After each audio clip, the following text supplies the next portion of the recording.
Hello मेरे प्यारे बच्चों, कैसे हैं आप सब लोग। तो यार बच्चों, आज हम पढ़ने वाले हैं एसिड बेस एंड सोल्ट, एक ऐसा चैप्टर जिसमें भर भर के एग्जाम में क्वेश्चन आते हैं। और आज का ये जो वीडियो है ये एसिड बेसिस एंड सॉल्ट का फाइनल दी एंड होने वाला है। यानी आज किस वीडियो के बाद आपको ना कोई अलग से पढ़ने की जरूरत है, ना कोई अलग से क्वेश्चंस प्रैक्टिस करने की जरूरत है। ये एक वीडियो और acids bases and salt chapter finish, सब कुछ इसी में है। तो यार ये जो है ये एक हल्का फुल्का वन शॉट नहीं है। मैंने आप लोगों को पहले भी बताया कि अपने वन शॉट जो है वो एकदम धमाकेदार है। तो आप सब लोग मेरे विषय में तो वैसे जानते ही हैं, मैं आप सब लोगों का प्यारा, सबसे प्यारा और फेवरेट पीके बाबा। और एक्सपीरियंस काफी सालों का है और आपको एकमात्र ऐसा टीचर मिलेगा जो तीनों फॉर्मेट में है, ट्रिपल आईटी, एनआईटी, एनआईआईटी। आगे बढ़ते हैं। इस चैप्टर में हम पढ़ने क्या वाले, सबसे पहले इस चैप्टर की इंपॉर्टेंस की बात करें तो यार इस चैप्टर से 8 से 9 मार्क्स के क्वेश्चंस आपके प्री बोर्ड एग्जाम में आने वाले हैं। तो बोर्ड एग्जाम में इतने मार्क्स का वेटेज रखने वाला चैप्टर, इसमें क्या क्या पार्ट्स है देखो। इसमें है एक तो सिंपल एसिड्स और बेसिस के इंट्रोडक्शन अपन करेंगे कि भाई एसिड्स क्या होते हैं, बेसिस क्या होते हैं, उनकी कुछ जनरल प्रॉपर्टीज पर बात करेंगे। इसके बाद हम बात करें तो इंडिकेटर्स।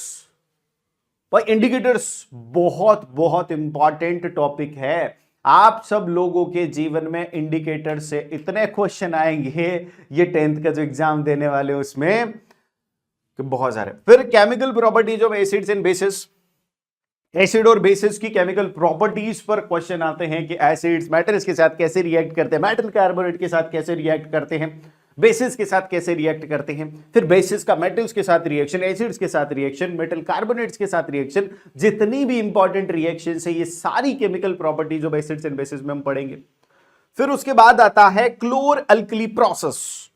क्लोर अल्कली प्रोसेस बहुत बहुत इंपॉर्टेंट प्रोसेस है सॉल्ट समझने के लिए। फिर इसके बाद सारे सॉल्ट्स स्टार्ट हो जाते हैं, तो उन सॉल्ट्स का फॉर्मेशन, उनकी प्रॉपर्टीज, उनके यूजेस, जहां जहां से क्वेश्चन बन सकते हैं उन टॉपिक्स को एक एक करके निपटाते चलेंगे। उसके बाद वाटर ऑफ क्रिस्टलाइजेशन, काफी सारे बच्चों की प्रॉब्लम है कि सर वाटर ऑफ क्रिस्टलाइजेशन क्या होता है। तो मैंने कहा भाई लो देख लो आज का वीडियो, वाटर ऑफ क्रिस्टलाइजेशन खत्म। अब आगे बढ़ते हैं, सबसे पहले शुरू करते हैं हम एसिड से। तो यार एसिड को तो समझने के लिए छोटी सी चीज, अच्छा यहां पर क्या दिख रहा है आपको, लेमन दिख रहा है क्या? अच्छा नींबू देखते मुंह में पानी आ जाता है क्या? एप्पल जानते हैं, एप्पल, इमली जानते हो, पानी पूरी खाते हैं आप लोग, पानी पूरी खाते हैं ना, गोल गप्पे जिसको बोलते हैं। हाँ सर ऐसी बातें ना करो सर, अभी मुंह में पानी आ गया है सर, अब तो बहुत ज्यादा क्रेविंग होने लगी है, पानी पता से गोल गप्पे जो भी बोलो उसको, पानी पूरी वो खाने जा रहे हैं हम। तो उसका जो पानी बना होता है ना भाई वो ऐसे टार्टरिक एसिड से ही बना होता है, इमली में जो निकलता है वो एसिड।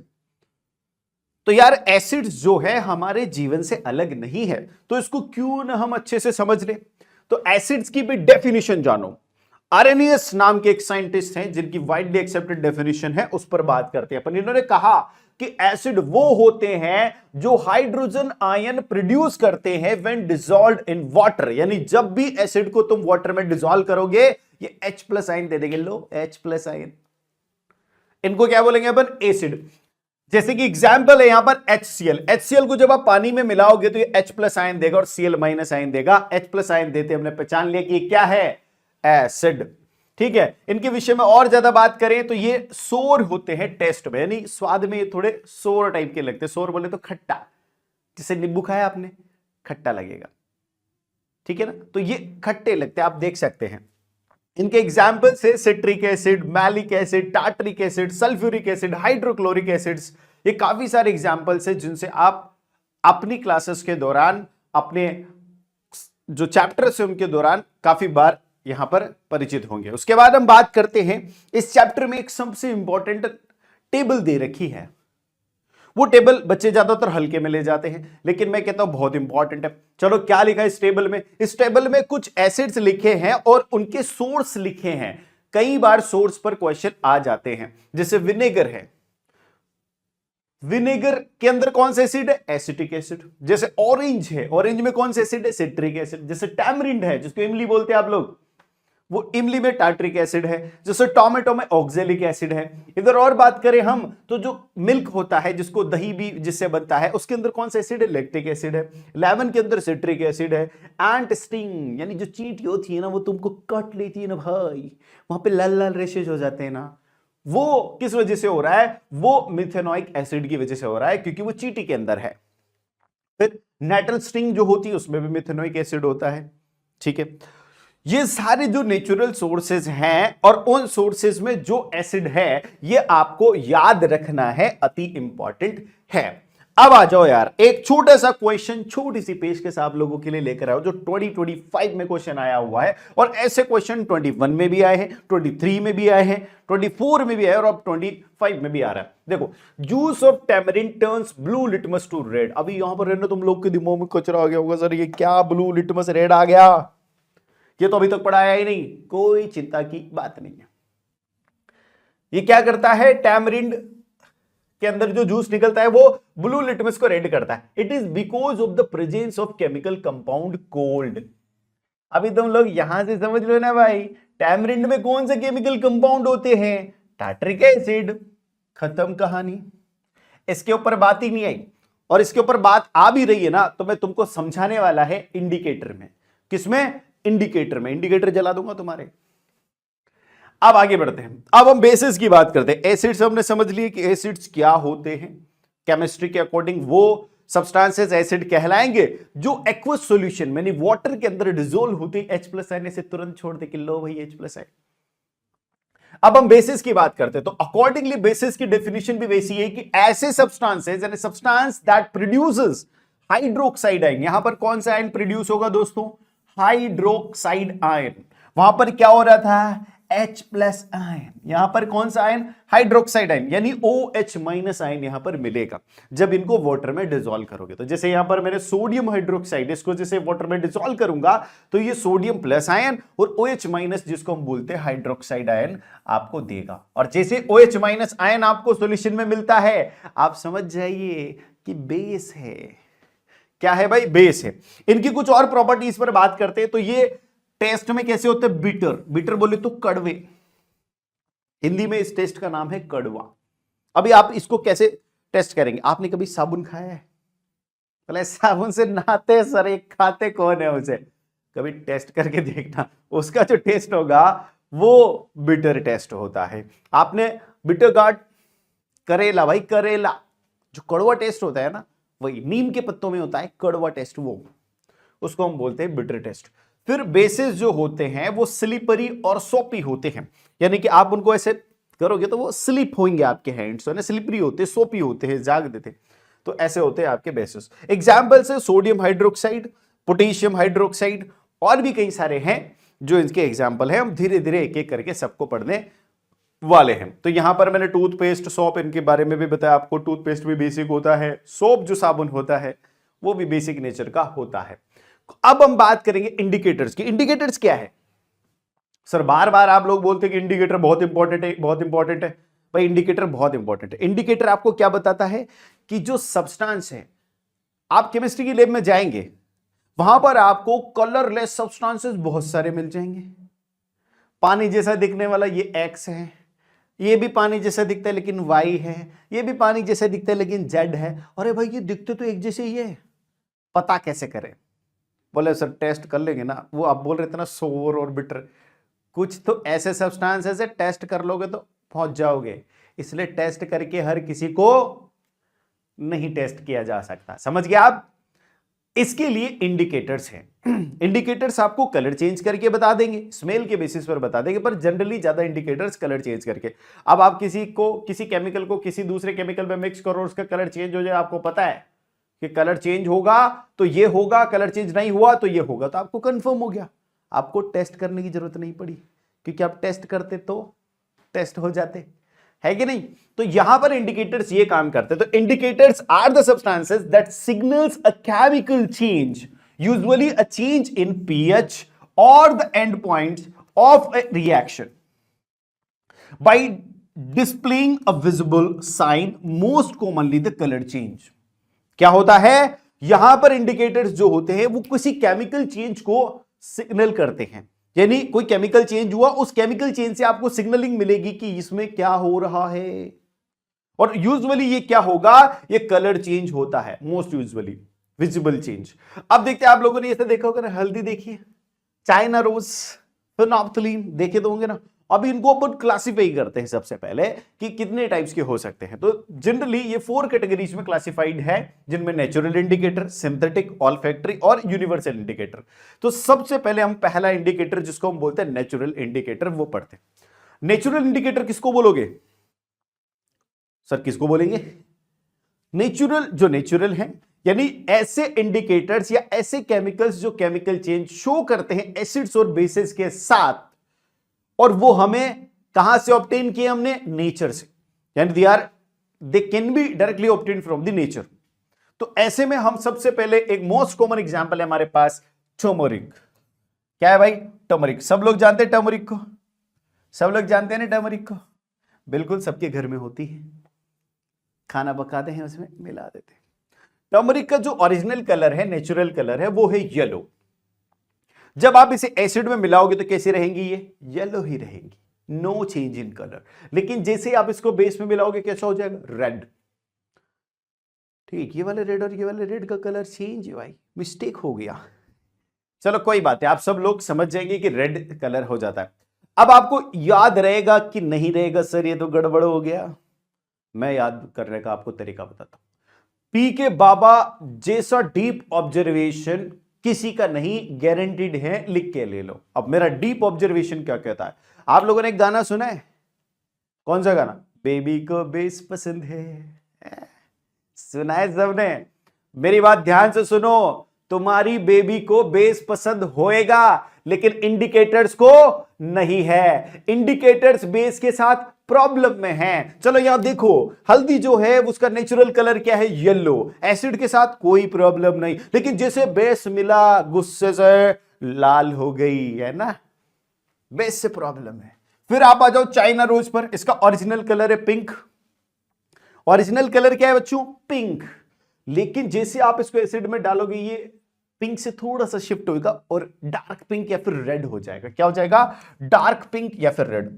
ठीक है, तो आप इसको बहुत ज्यादा ड्रास्टिक चेंज नहीं कह सकते, डार्क पिंक या फिर रेड हो जाएगा। लेकिन किंतु परंतु आप इसको बेस के साथ मिलाओ, बोले हम खेल ही नहीं रहे हैं, हम हरे हो जाएंगे, ग्रीन। क्या हो गया? ग्रीन। उसके बाद अपन रेड कैबेज की बात करें तो इसका ओरिजिनल कलर है रेड, एसिड के साथ ये रेड ही रहती है, कोई प्रॉब्लम नहीं, लेकिन जैसे ही बेस में मिलेगा ग्रीन हो जाएगा। वैसे हम बात करें हाइड्रेंजिया फ्लावर की, ये ब्लू कलर के होते हैं, ये एसिड के साथ कोई कलर चेंज नहीं, लेकिन जैसे बेस में जाएंगे पिंक हो जाएंगे। यानी सारी दिक्कत कहां पर आ रही है? बेस में। यहां पर आप लिटमस पेपर में देखो, लिटमस पेपर एक पर्पल कलर की डाई है, लेकिन हम पर्पल लिटमस पेपर को यूज डायरेक्ट नहीं करते। हम रेड और ब्लू 2 वेरिएंट बनाते हैं, और उन वेरिएंट में जो चेंजेस होते हैं उनको रिकॉग्नाइज करके फिर हम बताते हैं। तो यार ये जो लिटमस पेपर है, ये क्या होंगे? ब्लू और रेड 2 फॉर्म में होंगे। जैसे आप एसिड में लाओगे तो ब्लू वाला रेड हो जाएगा, लेकिन रेड वाला कैसा होगा सर? रेड वाला तो रेड ही रहेगा दोस्त। ब्लू किस में कन्वर्ट हो जाएगा? रेड में। जैसे आप बेस में जाओगे तो रेड किस में कन्वर्ट हो जाएगा? ब्लू में। आपको याद नहीं रहता ना, एबीसीडी आती है तुमको? सबसे पहले क्या आएगा? ए, उसके बाद क्या आएगा? बी। तुम्हारे पास एसिड है, ब्लू कलर है, अब बच रहा है रेड कलर। यानी एसिड्स क्या करेंगे? ब्लू से रेड कर देंगे। अभी इसको उल्टा कर लो भाई, बेस क्या करेगा? रेड को ब्लू करेगा। यानी एबीआर और बीआरबी, एबीआर और बीआरबी, ये ट्रिक याद रख लो, मजा आ जाएगा। मैं कह रहा हूं ना, पीके बाबा के डीप ऑब्जर्वेशंस एकदम गर्दा उड़ा देते हैं। तो यहां पर हमने सारे नेचुरल इंडिकेटर्स जो है समझ लिए हैं, जिन पर मोस्ट प्रोबेबली क्वेश्चंस आ सकते हैं, एक भी नहीं छोड़ा, सारे कर लिए। अब देखो इस पर क्वेश्चन आया हुआ 2019 में, 2019 में। उसके बाद क्वेश्चन क्या है? State the observation and influence made by the student when he bring. await blue litmus paper and await red litmus paper in contact with the gas liberated during thermal decomposition of ferrous sulfate। ध्यान से सुनो sir, ये thermal decomposition पिछले कक्षा में पढ़ा था हमने, बिल्कुल वहीं से आ रहा है। फेरस सल्फेट का थर्मल डिकम्पोजिशन होता है तो क्या होता है, क्या बनता है थर्मल डिकम्पोजिशन में, फेरिक ऑक्साइड, और क्या बनता है सल्फर डाइऑक्साइड, और क्या बनता है सल्फर ट्राइऑक्साइड। अच्छा, ये जो गैसेस है ये किस नेचर की है, ये कौन से हैं, ये हैं नॉन मेटल के ऑक्साइड। ध्यान रखना, अभी तुम लोगों को इतना नहीं पता होगा अभी कि ये क्या है, नॉन मेटल के ऑक्साइड्स। अब मैं आगे तुमको बताने वाला हूं कि मेटल्स के और नॉन मेटल्स के ऑक्साइड का नेचर कैसा होता है। मैं यहां पर भी कंफर्म कर देता हूं, जो मेटल के ऑक्साइड होते हैं ये तो सॉलिड स्टेट में रहेगा, ये सभी गैसेज स्टेट में रहेंगे, और गैस जो लिबरेट हुई है उसी के साथ वेट लिटमस पेपर का टेस्ट करना है, ठीक है। तो ये तो सॉलिड रहेगा, लेकिन ये मेटल का ऑक्साइड है, तो मेटल के जनरली जो ऑक्साइड्स होते हैं, मेटल ऑक्साइड्स, वो कैसे होते हैं नेचर में, बेस। नेचर में कैसे होंगे बच्चों, बेस। ये मेटल ऑक्साइड है, ये कैसा होगा, बेस। और ये कैसा होगा, एसिड। तो जब ये एसिडिक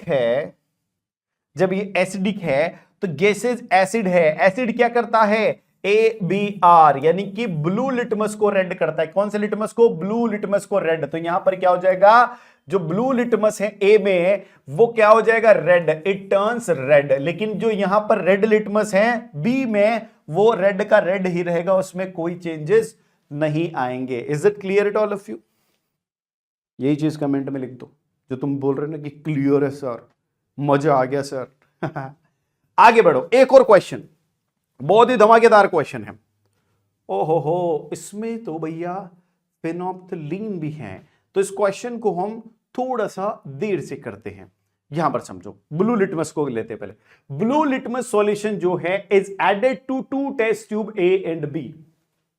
2 टेस्ट ट्यूब हैं, जिनमें एक टेस्ट ट्यूब A है, दूसरी टेस्ट ट्यूब B है। इसमें क्या ऐड करा है, ब्लू लिटमस सॉल्यूशन। देखो A एंड B, एक में क्या है, डाइल्यूट, A जो है उसमें डाइल्यूट HCl है, B जो है उसमें डाइल्यूट NaOH है। अब देखो यहां पर अगर ब्लू लिटमस आएगा तो क्या होएगा, यहां पर भी ब्लू लिटमस आएगा तो क्या होएगा, आप जानते हैं एसिड जो है वो ब्लू लिटमस को रेड कर देते हैं। तो एसिड ब्लू लिटमस को रेड करेगा, यानी ये वाला रेड हो जाएगा, बट ये वाला ब्लू का ब्लू ही रहेगा, नो चेंज इन बी। ठीक है, solution respect, in which test tube a colour change will be observed, state the colour change and give the reason. समझ में आई बात? कौन सा कलर चेंज होगा, ब्लू से रेड, और किस में होगा, टेस्ट ट्यूब A में। और रीजन क्या है, क्योंकि ये लिटमस है, और लिटमस एसिड के साथ ब्लू से रेड हो जाता है। अब हम आते हैं किसमें, सिंथेटिक इंडिकेटर्स, यानी ऐसे इंडिकेटर जिनको सिंथेसाइज किया जा सकता है, that can be made in the laboratories. तो ऐसे इंडिकेटर्स में हमारे सिलेबस में लगभग 2 इंडिकेटर हैं, एक है मिथाइल ऑरेंज और एक है फेनोल्फथलीन। तो भाई मिथाइल ऑरेंज जो है उसका वास्तविक कलर कैसा है, ऑरेंज। कैसा है दोस्तों, ऑरेंज। लेकिन जैसे आप इसको एसिड में मिलाओगे कैसा हो जाएगा, ये रेड है, यानी कि ज्यादा चेंज नहीं है, ऑरेंज से रेड हुआ है। लेकिन जैसे बेस में येलो हो गया। तो ये सिग्निफिकेंट चेंजेस जो आ रहे हैं ये किसके साथ आ रहे हैं, हमेशा बेस के साथ। यानी बेबी को तो बेस पसंद है, लेकिन किसको नहीं है, इंडिकेटर्स को बेस पसंद नहीं है। फेनोल्फथलीन की बात करते हैं अपन। फेनोल्फथलीन जो है ये कलरलेस सॉल्यूशन है, एसिड के साथ मिलाओगे कोई चेंज नहीं, कलरलेस ही रहेगा। लेकिन जैसे ही बेस में जाएगा पिंक हो जाएगा। कैसा हो जाएगा दोस्तों, पिंक। तो यहां पर एक कलर चेंज आपने और ऑब्जर्व किया है। अब ये वाला क्वेश्चन जो था इसको भी अपन अटेम्प्ट करते हैं, ये 18 और 19 दोनों में आया।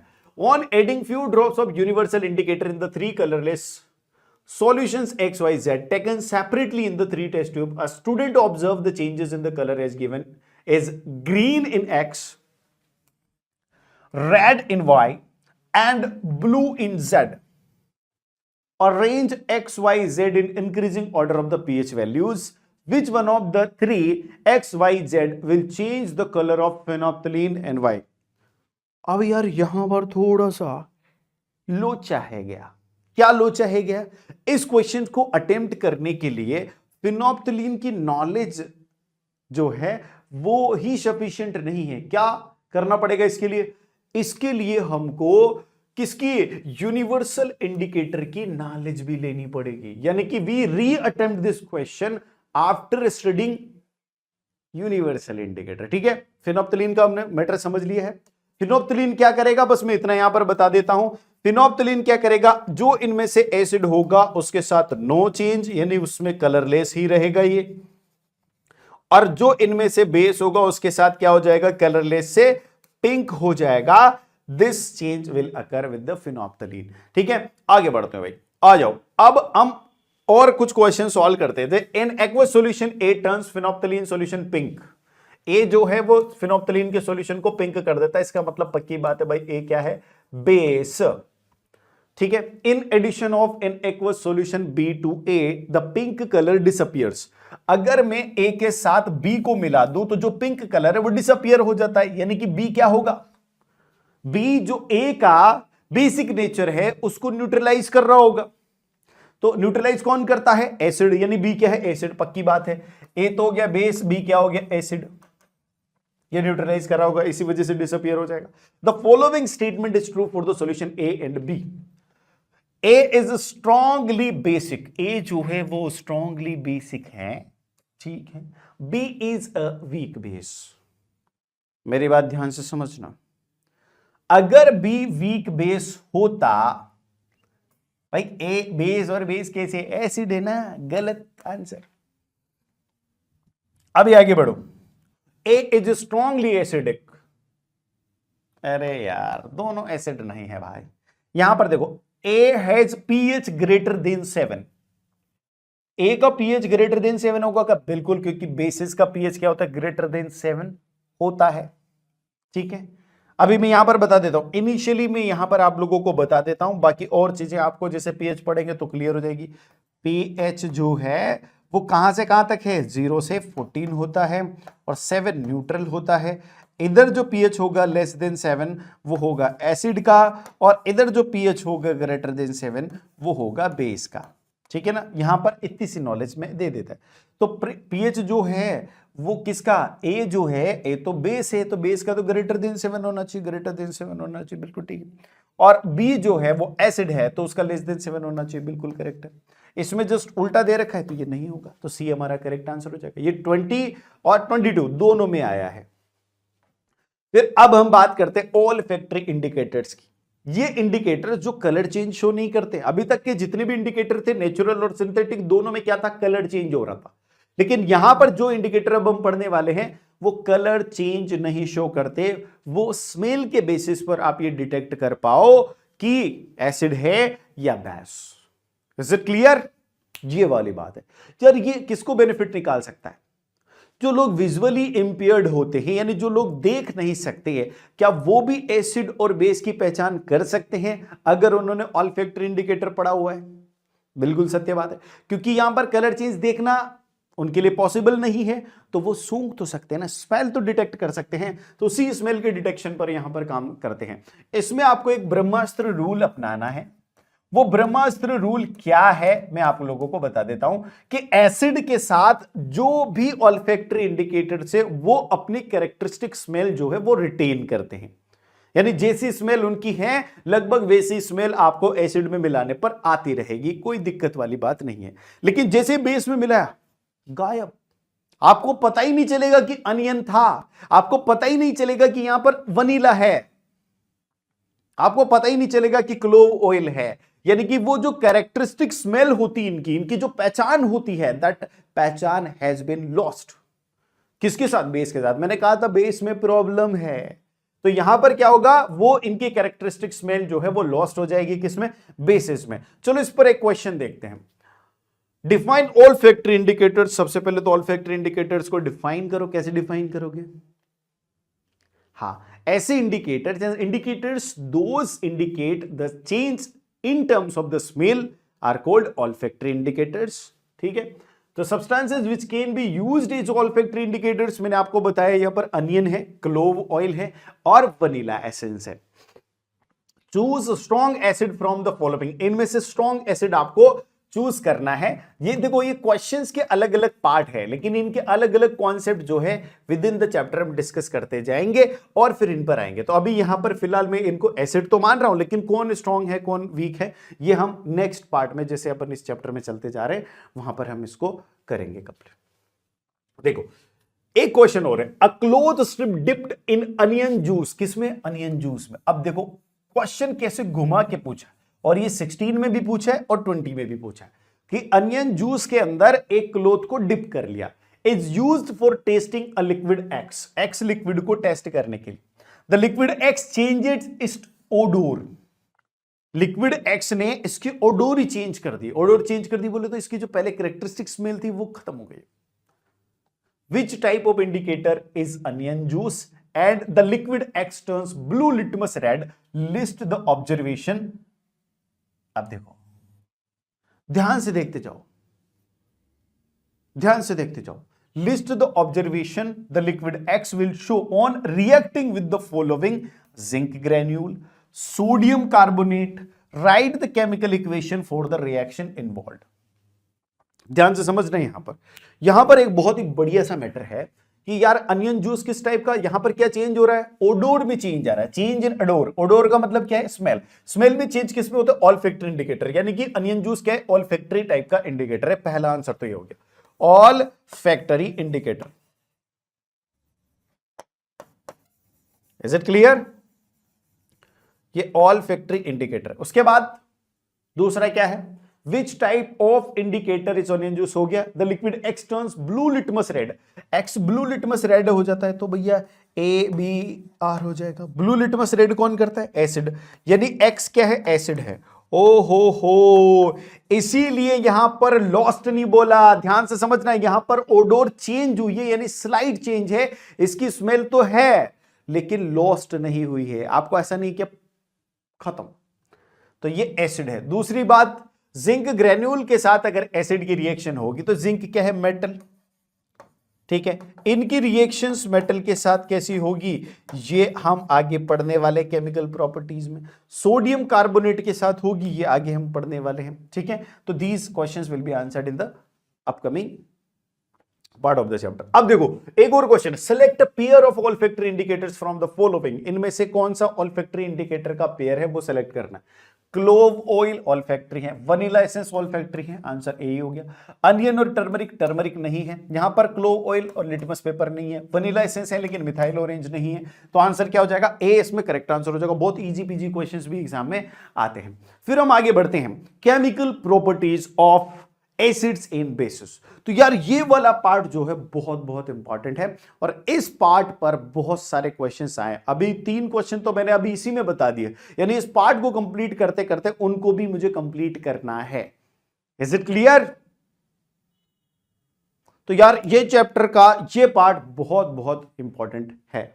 इसमें सबसे पहले हम बात करेंगे एसिड और बेसिस की रिएक्शंस की। तो यार एसिड और बेस में सबसे पहले अपन एसिड की रिएक्शन देखते हैं कि मेटल के साथ वो कैसे रिएक्ट करता है। तो यार ये आपकी बुक में दिया हुआ है, ये बुक में क्या दिया हुआ है ये अच्छे से समझो पहले। ये पूरी एक्टिविटी आपको बहुत बढ़िया से समझनी है। यहां पर स्टैंड पर एक टेस्ट ट्यूब लगी हुई है जो बिल्कुल ऊपर से कवर है, जिसमें से एक पाइप निकल रहा है जो यहां पर सॉफ्ट सॉल्यूशन है उसमें डिप है, ठीक है। ध्यान से समझो, इसके अंदर उन्होंने क्या किया हुआ है, टेस्ट ट्यूब में dilute sulphuric acid, dilute sulphuric acid जो है भरा हुआ है और इसके अंदर जिंक की ग्रेन्यूल्स डाले हैं। अभी जो हम करके आए ना कि जिंक ग्रेन्यूल्स के साथ उसकी रिएक्शन कैसी होगी वो अब यहां पता चलेगा आपने को। यानी डाइल्यूट सल्फ्यूरिक एसिड जो है उसके साथ हम जिंक ग्रेन्यूल मिला दिए तो दोनों की रिएक्शन हुई। रिएक्शन होने से कौन सी गैस बन रही है? हाइड्रोजन गैस बन रही है। अब ये कंफर्म कैसे होगा? देखो ये हाइड्रोजन गैस क्योंकि गैस है तो ऊपर उठेगी तो इस पाइप से होते हुए इस सॉफ्ट सॉल्यूशन में जाएगी और सॉफ्ट सॉल्यूशन में से ये बुलबुले बनाएगी। और ये जो बुलबुले बन रहे हैं, एयर के बबल्स बन रहे हैं, जैसे आप कैंडल को इनके पास लाओगे तो ये बर्स्ट होंगे, पॉप साउंड के साथ बर्स्ट होंगे। तो ये जो पॉप साउंड के साथ बर्स्ट होते हैं यही इनका टेस्ट है कि ये क्या है? हाइड्रोजन गैस के बुलबुले हैं। यानी हाइड्रोजन का टेस्ट क्या है? पॉप साउंड के साथ बर्स्ट होना। अब देखो ये रिएक्शन कैसे हुई, क्या हुई, इसको समझते हैं। एसिड जब भी मेटल के साथ रिएक्शन करेगा तो क्या बनाएगा, सॉल्ट बनाएगा और हाइड्रोजन गैस बनाएगा। क्या होता है ऐसा, मेटल जो है रिएक्ट करते हैं एसिड के साथ, तो एसिड के अंदर जो रिप्लेसेबल हाइड्रोजन आयन है, मैंने बोला था ना एक वो सॉल्यूशन में H+ आयन देगा, तो उस H+ आयन को मेटल्स क्या कर देते हैं, डिस्प्लेस कर देते हैं। तो वो H+ आयन मेटल द्वारा डिस्प्लेस हो जाते हैं और मेटल जो बचा हुआ पार्ट है, रिमेनिंग पार्ट है, उसके साथ कंबाइन होकर नया कंपाउंड और सॉल्ट फॉर्म करते हैं। वो जो डिस्प्लेसेस हाइड्रोजन आयन है वो कंबाइन होकर क्या बनाते हैं, हाइड्रोजन गैस। तो यहां पर एसिड और मेटल दोनों रिएक्ट करेंगे तो इसके अंदर क्या है, इसके अंदर H+ भी है, इसके अंदर जो है दूसरा नॉन मेटालिक आयन भी है, यानी इसके अंदर H+ भी है और नॉन मेटालिक आयन भी है। तो इसका जो H+ है वो डिस्प्लेस हो गया किसके किसके द्वारा, मेटल द्वारा, और मेटल ने इसकी जगह ले ली नॉन मेटालिक आयन के साथ मिलकर क्या बना लिया, सॉल्ट बना लिया। जैसे यहां पर मेटल ने जो प्लस आयन था मेटल का वो मिलकर, और जो नॉन मेटालिक था उसके साथ यहां पर क्या बनाने ने, सॉल्ट बना ली। और हाइड्रोजन, ये H+ आयन कंबाइन होकर हाइड्रोजन गैस देती। तो यहां पर H2SO4 की जिंक के साथ जैसे रिएक्शन होगी तो जिंक सल्फेट बनेगा और हाइड्रोजन गैस बनेगी। सिमिलरली यहां पर HCl की मैग्नीशियम के साथ रिएक्शन करूंगा तो मैग्नीशियम क्लोराइड बनेगा और हाइड्रोजन गैस बनेगी। यानी जब भी मेटल एसिड के साथ रिएक्ट करेंगे क्या बनाएंगे, सॉल्ट और हाइड्रोजन गैस बनेगी। अभी थोड़ा और आगे चलते हैं यार, अभी मेटल कार्बोनेट्स के साथ भी समझते हैं कि सर आपने मेटल के साथ करा दिया मेटल कार्बोनेट। जब मेटल कार्बोनेट होगा ना, क्या मेटल कार्बोनेट, यहां पर पहले जिंक डाला था, अभी मेटल के कार्बोनेट डालूंगा, मेटल की जगह मेटल के कार्बोनेट। तो यहां पर मैंने क्या किया, वही डाइल्यूट हाइड्रोक्लोरिक एसिड यहां पर डाल दिया, उधर सल्फ्यूरिक एसिड था, यहां पर हाइड्रोक्लोरिक एसिड। इसमें मैंने सोडियम कार्बोनेट के क्रिस्टल्स डाल दिए। जैसे सोडियम कार्बोनेट इसके साथ रिएक्शन कर रहा है तो एक गैस बन रही है, वो गैस इस ट्यूब के थ्रू कहां जा रही है, इस दूसरी टेस्ट ट्यूब में जा रही है, जिस टेस्ट ट्यूब में ऑलरेडी क्या है, कैल्शियम हाइड्रोक्साइड सॉल्यूशन है। अब यहां पर कैल्शियम हाइड्रोक्साइड सॉल्यूशन जो ऑलरेडी है उसका कलर जैसे यहां पर रिएक्शन होती है मिल्की होना शुरू हो जाता है। ऐसा क्यों होता है, ऐसा होता है evolution of carbon dioxide gas के वजह से। पूरा माजरा क्या है ये समझते हैं अपन। इसमें क्या होगा देखो समझो, एसिड मेटल कार्बोनेट या मेटल का जो हाइड्रोजन कार्बोनेट है, दोनों में से किसी के साथ भी रिएक्शन करेगा तो क्या फॉर्म करेगा, सॉल्ट फॉर्म करेगा, और क्या फॉर्म करेगा, वाटर फॉर्म करेगा, और क्या फॉर्म करेगा, कार्बन डाइऑक्साइड गैस। और यही कार्बन डाइऑक्साइड गैस जो है वो जो कैल्शियम हाइड्रोक्साइड का सॉल्यूशन है उसको मिल्की करती है।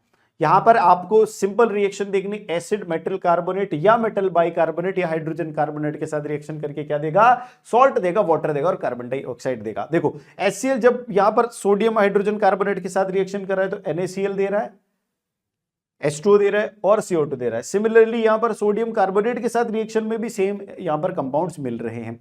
ये जो कार्बन डाइऑक्साइड प्रोड्यूस हुई, ये कार्बन डाइऑक्साइड उस कैल्शियम हाइड्रोक्साइड के सॉल्यूशन के साथ रिएक्शन करती है और कैल्शियम कार्बोनेट प्रोड्यूस करती है। और यही कैल्शियम कार्बोनेट क्योंकि ये इनसॉल्युबल सॉल्ट है तो ये क्या बनाएगा, मिल्की कर देगा उसको। और इसके मिल्की होने की वजह से आपको वो अलग से ये प्रेजेंस महसूस हो जाएगी कि इसमें कार्बन डाइऑक्साइड है। लेकिन अगर ये कार्बन डाइऑक्साइड बहुत देर तक इस लाइम वाटर में, लाइम वाटर बोले तो कैल्शियम हाइड्रोक्साइड का सॉल्यूशन, इस लाइम वाटर में बहुत ज्यादा देर तक एक्सेस अमाउंट में फ्लो कराई जाए तो फिर क्या होगा, ये कैल्शियम कार्बोनेट जो बना है ये और ज्यादा जो कार्बन डाइऑक्साइड आ रही है उसके साथ फर्दर रिएक्शन करके कैल्शियम हाइड्रोजन कार्बोनेट प्रोड्यूस करता है, जो कि एक डिसॉल्व होने वाला सॉल्ट है। यानी ये एक सॉल्युबल सॉल्ट है, सॉल्युबल सॉल्ट। ये क्या, ये यहां पर प्रेसिपिटेट प्रोड्यूस नहीं करेगा, यानी इनसॉल्युबल सॉल्ट प्रोड्यूस नहीं हो रहा है। तो क्या होगा, आपको वापस जो व्हाइट कलर था वो मिल जाएगा, यानी जो मिल्की कलर हुआ था वो डिसअपियर हो जाएगा। ये पूरा का पूरा प्रोसेस है। अब क्वेश्चन पे आओ। On passing excess carbon dioxide gas through the lime water, it first turns milky and then becomes colorless. Explain why? ऐसा क्यों हो रहा है? आपको वो पूरा का पूरा रिएक्शन यहां पर लिखना है कि जैसे कैल्शियम हाइड्रोक्साइड के अंदर कार्बन डाइऑक्साइड जाती है तो क्या प्रोड्यूस होता है, कैल्शियम कार्बोनेट प्रोड्यूस होता है, जो क्या देता है, एक मिल्की सब्सटेंस है। तो इसकी वजह से क्या होगा, आपका जो वाटर, जो लाइम वाटर है वो कैसा हो जाएगा, मिल्की हो जाएगा। लेकिन जब आप एक्सेस अमाउंट में कैल्शियम कार्बोनेट जो है उसके साथ कार्बन डाइऑक्साइड फ्लो कराओगे, पास कराओगे, तो क्या हो जाएगा, ये कैल्शियम हाइड्रोजन कार्बोनेट प्रोड्यूस करेगा। Is it clear? Calcium hydrogen carbonate यहां पर प्रोड्यूस होगा, जो कि वाटर में सॉल्युबल है। क्या है ये? वाटर में सॉल्युबल। अच्छा, आपको लग रहा होगा कि H कहां से है, देखो इसमें H2O भी है, क्योंकि ये सॉल्यूशन कैसा है, एक्वस, पूरा का पूरा वाटर है, इसमें कैल्शियम कार्बोनेट और कार्बन डाइऑक्साइड है, जिससे बन रहा है आपका कैल्शियम हाइड्रोजन कार्बोनेट, जो कि सॉल्युबल सॉल्ट है। अब देखो यहां पर, देखो ये पूरा का पूरा सिस्टम समझ में आ गया। और ये क्या है, सॉल्युबल है और कलरलेस है, कलरलेस और सॉल्युबल। इसको कैसे लिखोगे तुम? जब रिप्रेजेंटेशन की बात आती है तो यहां पर सारों की स्टेट मेंशन कर दो, ये एक्वस हो जाएगा, ये गैस हो जाएगा, यहां पर आप देखोगे तो ये भी एक्वस हो जाएगा, इसमें देखोगे ये सॉलिड हो जाएगा, ये गैस हो जाएगा और ये लिक्विड हो जाएगा। इस प्रकार से सारी स्टेट्स आप मेंशन कर दोगे तो सारा कुछ कंफ्यूजन क्लियर हो जाएगा। ठीक है, right all chemical equations of the reaction involved, तो ये दोनों केमिकल इक्वेशंस यहां पर आपको लिखनी है। फिर हम आते हैं इस पे, A cloth strip dipped in the onion juice. ये वही क्वेश्चन है जो हम पहले ट्राई कर चुके हैं, जिसमें हम अनियन जूस तक तो पहुंच चुके हैं। अनियन जूस क्या है? Olfactory indicator. एक्स क्या है? एसिड। एक्स क्या? Acid.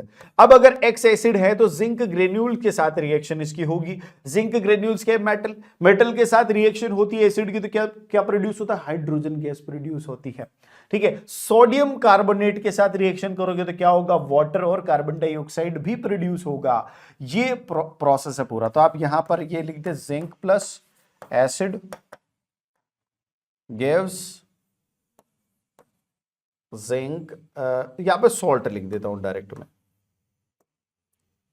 Zinc salt plus hydrogen gas. ये तो हो जाएगा जिंक का ए में। बी में क्या होगा? Sodium carbonate. ओके, तो यहां पर मैं अगर एसिड की रिएक्शन किससे कराऊं? सोडियम कार्बोनेट, यानी सोडियम कार्बोनेट क्या हो जाएगा? Na2CO3।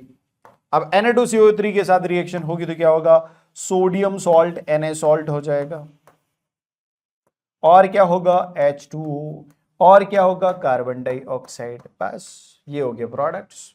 ठीक है, और अगर आप एक्स को आप यहां पर एसिड लिखकर कुछ बोल भी देते कि सर ये HCl है या ये H2SO4 है, तो कुछ नहीं, आपका आंसर बिल्कुल अच्छे से सॉल्व हो जाएगा। ये 16 और 20 में है। आगे बढ़ो, अगर ये रिएक्शन में बेस की कराऊं, मैंने क्या किया? एसिड की रिएक्शन मेटल से करी, एसिड की रिएक्शन मेटल के कार्बोनेट से करी। अब अगर मैं सेम रिएक्शन बेस की कराऊं मेटल से और मेटल के कार्बोनेट से, तो बेस जो है जनरली मेटल कार्बोनेट्स के साथ तो रिएक्ट करते ही नहीं है, पर कुछ मेटल्स के साथ करते, स्पेसिफिक मेटल्स। तो बेस जब कुछ स्पेसिफिक मेटल्स के साथ रिएक्शन करेंगे तो सॉल्ट और हाइड्रोजन गैस यहां भी प्रोड्यूस करेंगे। जैसे कि जिंक है, जिंक यहां पर सोडियम हाइड्रोक्साइड के साथ रिएक्शन कर रहा है। अच्छा, ये जो रिएक्शंस हैं, ये दो ही रिएक्शंस हैं जो आप लोगों को याद रखनी है इस सेक्शन में, क्योंकि ये दो ही इंपॉर्टेंट है जो बार बार एग्जाम में पूछी जाती है। तो जिंक जो है सोडियम हाइड्रोक्साइड के साथ रिएक्ट करके क्या बनाता है? सोडियम जिंकेट नाम का एक सॉल्ट बनाता है और हाइड्रोजन गैस प्रोड्यूस करता है। सिमिलरली एल्यूमिनियम भी ये कार्यक्रम करती है, सोडियम हाइड्रोक्साइड के साथ रिएक्ट करके सोडियम एल्यूमिनेट बनाती है और हाइड्रोजन गैस प्रोड्यूस करती है।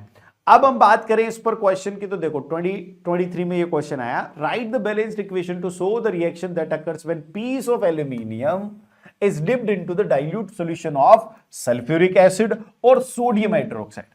अभी एल्यूमिनियम का आप सल्फ्यूरिक एसिड के साथ रिएक्शन कराओ, क्या होगा दोस्तों? पहला क्या होगा? क्योंकि मेटल है, एसिड के साथ रिएक्ट करेगी तो क्या बनाएगी? सॉल्ट बनाएगी, तो Al2SO4 होल थ्राइस, ये सॉल्ट बना, प्लस क्या बनेगा? Hydrogen gas. दूसरा बात क्या है यहां पर? सोडियम हाइड्रोजन कार्बोनेट, एल्यूमिनियम की रिएक्शन NaOH से होता है, सोडियम हाइड्रोजन कार्बोनेट नहीं, सोडियम हाइड्रोक्साइड। ठीक है, NaOH से होता है, तो क्या बनाएगा यहां पर? NaAlO2, यानी सोडियम एल्यूमिनेट बनाएगा और हाइड्रोजन गैस बनाएगा। दोनों की रिएक्शंस मैंने लिख दी। Write the colour of the solution formed when copper oxide is treated with the hydrochloric acid. जो कॉपर का जो ऑक्साइड है उसको हाइड्रोक्लोरिक एसिड के साथ ट्रीट करते हैं, तो आपको कलर के साथ सॉल्यूशन का वो बताना। देखो कॉपर ऑक्साइड किस कलर का होता है? ब्लैक कलर का। HCl colourless. जब इसकी रिएक्शन होगी तो क्या बनाएगा? कैल्शियम क्लोराइड, और क्या बनाएगा? और क्या बनाएगा भाई, H2O, वाटर। ये जो कैल्शियम क्लोराइड है ये क्या है, ये सॉल्यूशन है, एक्वस सॉल्यूशन है। तो यहां पर जो कलर चेंज होगा वो कैल्शियम क्लोराइड ब्लैक से किसमें कलरलेस में हो जाएगा, ये कलर चेंज इसमें देखा गया। ठीक है, ऑब्जर्वेशंस आपको देने। अब देखो एसिड और बेस की रिएक्शन कैसे होगी, एसिड और बेस। यार अब तक हम क्या कर रहे थे, एसिड की मेटल और मेटल कार्बोनेट, बेस की मेटल कार्बोनेट्स के साथ रिएक्ट करता ही नहीं है तो मेटल्स के साथ बता दी है जो हो सकती है। तो अब एसिड और बेस आपस में कैसे रिएक्ट करेंगे, एसिड और बेस जब आपस में रिएक्ट करते हैं तो सॉल्ट और वाटर प्रोड्यूस करते हैं और इस रिएक्शन को ही हम क्या बोलते हैं, न्यूट्रलाइजेशन रिएक्शन। आप ध्यान से समझे, आप लोगों के एग्जाम में कई बार न्यूट्रलाइजेशन रिएक्शन लिख कर आता है कि व्हाट इज न्यूट्रलाइजेशन रिएक्शन, और वो आपको समझाना होता है। तो न्यूट्रलाइजेशन रिएक्शन क्या है, एसिड और बेस की रिएक्शन है जिसमें क्या प्रोड्यूस होता है, सॉल्ट और वाटर। ठीक है, इसमें जो बेस का इफेक्ट है वो एसिड द्वारा नलिफाइड कर दिया जाता है और वाइस वर्सा भी कर सकते हैं, यानी कि एसिड का इफेक्ट भी बेस द्वारा नलिफाई कर दिया जाता है। एसिड बेस सॉल्ट और वाटर। यहां पर मैंने एक एसिड लिया HCl, यहां पर सोडियम हाइड्रोक्साइड लिया बेस, दोनों की रिएक्शन हुई तो क्या हो रहा है, सॉल्ट बन रहा है NaCl और वाटर बन रहा है H2O। ऐसे ही किसी भी एसिड की बेस के साथ रिएक्शन कराओगे तो सेम टाइप ऑफ प्रोडक्ट आपको मिलेगा। अब यहां पर दो इंपॉर्टेंट रिएक्शंस है, मेटल के जो ऑक्साइड्स है उनकी एसिड के साथ रिएक्शन। तो यार मेटल के जो ऑक्साइड्स हैं उनकी जनरली एसिड के साथ रिएक्शन होती हैं और क्या प्रोड्यूस करते हैं, सॉल्ट और वाटर प्रोड्यूस करते हैं। अच्छा, तुमको पता है ये क्या है, एसिड, लेकिन तुमको ये नहीं पता ये क्या है। लेकिन तुम्हारे जो प्रोडक्ट्स है वो सॉल्ट और वाटर है। ये कब होता है, यानी ये किस कंडीशन में होता है, सॉल्ट और वाटर कब फॉर्म होते हैं एसिड के साथ, जब उसकी रिएक्शन बेस के साथ हो रही हो। यानी यहां से मैं ये कंक्लूड कर सकता हूं कि जो मेटल का ऑक्साइड है that is of basic nature. किस नेचर का है, बेसिक नेचर का है। तो यहां से आप समझ सकते हैं कि जो मेटल के ऑक्साइड्स है बेसिक नेचर के। इसी प्रकार अगर मैं नॉन मेटल के ऑक्साइड्स की रिएक्शन बेस के साथ कराता हूं तो ये भी सॉल्ट और वाटर प्रोड्यूस करते हैं। जैसे कार्बन डाइऑक्साइड नॉन मेटल का ऑक्साइड है, यहां पर मैं बेस के साथ रिएक्शन कराता हूं तो जैसे इसकी बेस के साथ रिएक्शन कराऊंगा क्या प्रोड्यूस करेगा, सॉल्ट और वाटर। आप जानते हैं ये रिएक्शन सॉल्ट और वाटर कब प्रोड्यूस होते हैं, जब एसिड और बेस मिलते हो। तो यहां पर बेस का तो कन्फर्म है, लेकिन ये क्या हो जाएगा फिर एसिडिक नेचर का, यानी कि जो नॉन मेटल के ऑक्साइड से किस नेचर के होते हैं, एसिडिक नेचर के होते हैं। इसी पर वो क्वेश्चन आया था कि फेरस सल्फेट का जो डीकंपोजिशन होगा, किसका, फेरस सल्फेट का जो डीकंपोजिशन होगा उसमें सल्फर डाइऑक्साइड और सल्फर ट्राइऑक्साइड जो है दो गैसेस रिलीज होती हैं। अब ये सल्फर नॉन मेटल है और सल्फर डाइऑक्साइड और सल्फर ट्राइऑक्साइड नॉन मेटल के ऑक्साइड है, किस नेचर के होंगे, एसिडिक नेचर के। यानी वहां पर जो भी चेंजेस होंगे वो आप अच्छे से ऑब्जर्व कर सकते हैं। With the help of an example, explain what happens when the base react with non-metallic oxide। ये आ गया एग्जाम में 17 में। नॉन मेटालिक ऑक्साइड के साथ, ये तो मेटालिक की बात आ गई, नॉन मेटालिक ऑक्साइड क्या हो जाएगा, कार्बन डाइऑक्साइड ले लो, सिंपल सा, नॉन मेटल का ऑक्साइड है। इसकी रिएक्शन किसके साथ, बेस के साथ, बेस ले लो NaOH, अभी जस्ट हम करके आए हैं। क्या हो जाएगा, Na2CO3 और क्या प्रोड्यूस करेगा, वाटर। क्या बन रहा है, देखो यहां पर क्या है, नॉन मेटल का ऑक्साइड, यहां पर क्या है, बेस, यहां पर क्या बन रहा है, सॉल्ट और वाटर बन रहा है। ठीक है, ये हो जाएंगे products. What do you infer about the nature of non metallic oxide. अच्छा, यहां पर इसकी नेचर के बारे में क्या इन्फर कर रहे हैं, वही इन्फर कर रहे हैं जो हमने अभी जस्ट किया कि ये एसिडिक नेचर का होगा। बिकॉज एसिडिक नेचर का है तभी बेस के साथ रिएक्ट करके क्या प्रोड्यूस कर रहा है, सॉल्ट और वाटर प्रोड्यूस कर रहा है। इज इट क्लियर, बहुत बढ़िया। आगे चलो, ये बहुत ही प्यारा क्वेश्चन है, 16 और 18 में दोनों में पूछा गया है। Identify the compound X on the basis of reaction given below, also right the name and chemical formula of the ABC। यहां पर कोई कंपाउंड X है जो जिंक के साथ रिएक्ट करके A और हाइड्रोजन गैस रिलीज करता है। सिंपल सी बात है, मेटल के साथ, किसके साथ, जिंक नामक एक मेटल है, उसके साथ हाइड्रोजन गैस लिबरेट कर रहा है, A क्या होगा, सॉल्ट। अच्छा, ये क्या होगा, ये भैया एसिड और बेस दोनों में से कुछ भी हो सकता है। देखो एसिड, अगर ये एसिड होता, मेरी बात ध्यान से समझना, ये अगर एसिड होता, ये अगर एसिड होता तो एसिड के साथ रिएक्शन, जिंक क्या है, एम्फोटेरिक मेटल है, जैसे कि अपन ने एल्यूमिनियम देखा, जैसे कि जिंक देखा, ये दोनों क्या एम्फोटेरिक मेटल्स हैं। सोडियम जिंकेट, सोडियम एल्यूमिनेट बन रहा है, यानी कि ये दोनों रिएक्शन करते हैं किसके साथ, एसिड और बेस दोनों के साथ। तो यहां पर एसिड भी हो सकता है और बेस भी हो सकता है। ये वाला चीज हमारा क्लियर होगा। लेकिन किंतु परंतु मैं यहां पर रोक इसलिए लगाऊंगा एसिड पे, क्योंकि एसिड होता तो ये रिएक्शन नहीं होती और वाटर भी प्रोड्यूस नहीं होता, बी और वाटर प्रोड्यूस नहीं होता, तो एसिड नहीं है, ये क्या है, बेस। यहां से क्लियर कट हो गया। अब बेस में कौन सा हो सकता है, ले लो भाई सोडियम हाइड्रोक्साइड ले लो, सिंपल सी बात है, वही जिंक के साथ रिएक्शन करता है, सोडियम जिंकेट बनाता है। तो यहां पर क्या बनेगा, सोडियम जिंकेट, Na2ZNO2, ये सोडियम जिंकेट तो हो गया ए। फिर यहां पर बात करो इसकी रिएक्शन किसके साथ, HCl के साथ कराओगे तो बी क्या हो जाएगा, NaCl, सॉल्ट बन जाएगा। इसकी रिएक्शन जब इसके साथ एसिटिक एसिड के साथ कराओगे तो ये एसिड है, ये बेस है, तो इनका भी न्यूट्रलाइजेशन होगा और क्या बनेगा, सॉल्ट बनेगा। कैसा सॉल्ट, ये सॉल्ट और वाटर बनेगा। Is it clear? तो ए बी सी तीनों कंपाउंड मैंने आप लोगों को बता दिए और बहुत ही प्यारा क्वेश्चन है जो एग्जाम में आया। अब यार एक और पॉइंट हमारा आता है जो बहुत ही बेहतरीन है इस चैप्टर का, जिसमें ये डिस्कस करना है कि यार एसिड में वाटर मिला है या वाटर में एसिड। और एक ही तो बात है एसिड में वाटर मिला हो या वाटर में एसिड। चाकू एप्पल पर गिरे या एप्पल चाकू पर गिरे, बात तो एक ही है, कटना तो एप्पल ही है। नहीं भाई, यहां पर डिफरेंस है, केमिस्ट्री में डिफरेंस है। क्या डिफरेंस है मैं बताता हूं तुम लोगों को। जब तुम एसिड को वाटर में मिलाओगे तो क्या होगा, डाइल्यूशन प्रोसेस होगा। और डाइल्यूशन का प्रोसेस जो है वो कैसा है, एक्सोथर्मिक। कौन सा प्रोसेस है दोस्तों, ये एक्सोथर्मिक प्रोसेस है, यानी इसमें बहुत ज्यादा हीट जो है जनरेट होती है। अब हीट जनरेट होगी तो वो हीट किसको लेनी पड़ेगी, जो यहां पर मेनली, जैसे अगर मान लो मैं बेस मटेरियल की बात करूं तो वाटर है, अगर मैं वाटर में एसिड डाल रहा हूं या एसिड में वाटर डाल रहा हूं तो वैसे कर लेते हैं। पहला मैं प्रोसेस लेता हूं कि I am adding water to acid, ठीक है ना, मैं वाटर को एसिड में ऐड कर रहा हूं।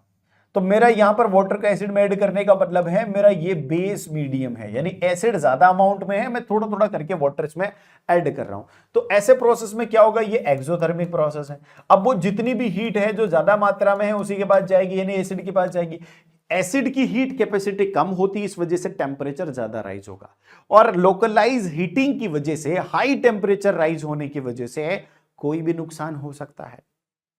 अगर एसिड स्पिल आउट हो गया तो आपको बर्न कर सकता है या वेसल को क्रैक कर सकता है, तो ये ज्यादा दिक्कत वाले हो जाएगा। लेकिन अगर इसके कंपैरिजन में मैं वाटर को बेस मान लूं, यानी वाटर ज्यादा अमाउंट में ले लूं और उसमें एसिड ऐड करूं स्लोली विद कांस्टेंट स्टीरिंग, यानी उसको घुमाते हुए ऐड करूं, तो ऐसे में क्या होगा, वाटर मेरा बेस है, हीट तो अभी भी जनरेट होगी, एक्सोथर्मिक तो है, पर वो जो हीट जनरेट होगी वो किस में जाएगी, वाटर में। और वाटर की जो हीट कैपेसिटी है दैट इज हाई, यानी ये ज्यादा हीट लेकर कम टेम्परेचर राइज करता है, यानी ज्यादा हीट प्रोड्यूस हो रही है उसको ये एब्जॉर्ब कर लेगा, बट इसका जो टेम्परेचर राइज है वो कंपैरेटिव टू दी एसिड बहुत कम होगा। और जिस वजह से लोकलाइज हीटिंग भी नहीं होगी, हीटिंग तो होगी लेकिन उतने लेवल पर नहीं होगी जिस लेवल पर कोई नुकसान हो सके। और कांस्टेंट स्टीरिंग के साथ करोगे तो वो जो हीट है वो भी डिसिपेट हो जाएगी।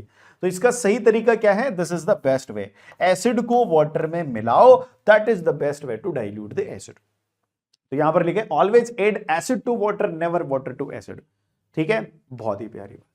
अब इस पर क्वेश्चन है, concentrated H2SO4 is diluted by adding drop by drop water to the acid with constant stirring, गलत है, या acid to water with constant stirring सही है। water to acid followed by the base और cold water नहीं। तो यहां पर सही आंसर क्या हो जाएगा, बी। जबकि ये क्वेश्चन कब पूछा, 20 में, 21 में, 22 में, 24 में।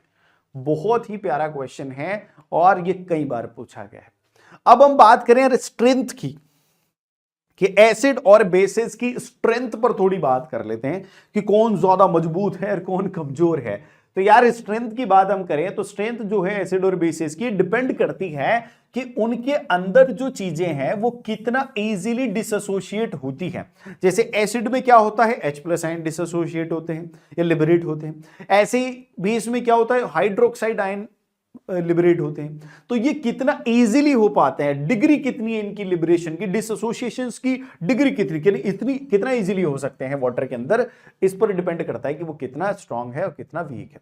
तो जो स्ट्रांग एसिड और बेसिस होते हैं वो डिसोसिएट हो जाते हैं कंप्लीटली, यानी कि वो तुरंत डिसोसिएट हो जाएंगे और प्रोड्यूस करेंगे मेनी आयंस, यानी बहुत सारे, या तो एसिड है तो H+ आयन और बेस है तो OH- आयन बहुत सारे प्रोड्यूस करेंगे, जिस वजह से क्या होगा कि कंसंट्रेशन जो है H+ और OH- आयंस की वो इंक्रीज हो जाएगी और पीएच पर भी उसका प्रभाव पड़ेगा। पीएच क्या है अभी हम समझेंगे।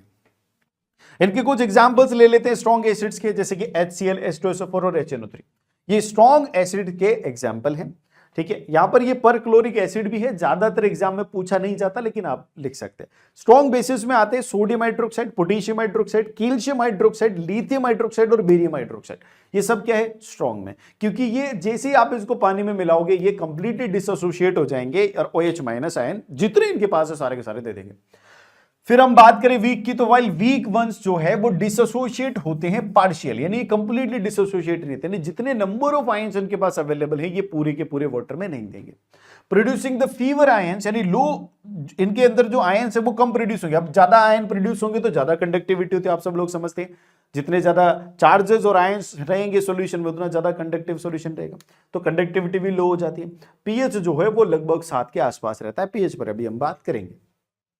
वीक एसिड के एग्जाम्पल क्या क्या है, यहां पर एसिटिक एसिड है, फॉर्मिक एसिड है, कार्बोनिक एसिड और फोस्फोरिक एसिड है। ये सारे के सारे क्या है वीक एसिड है।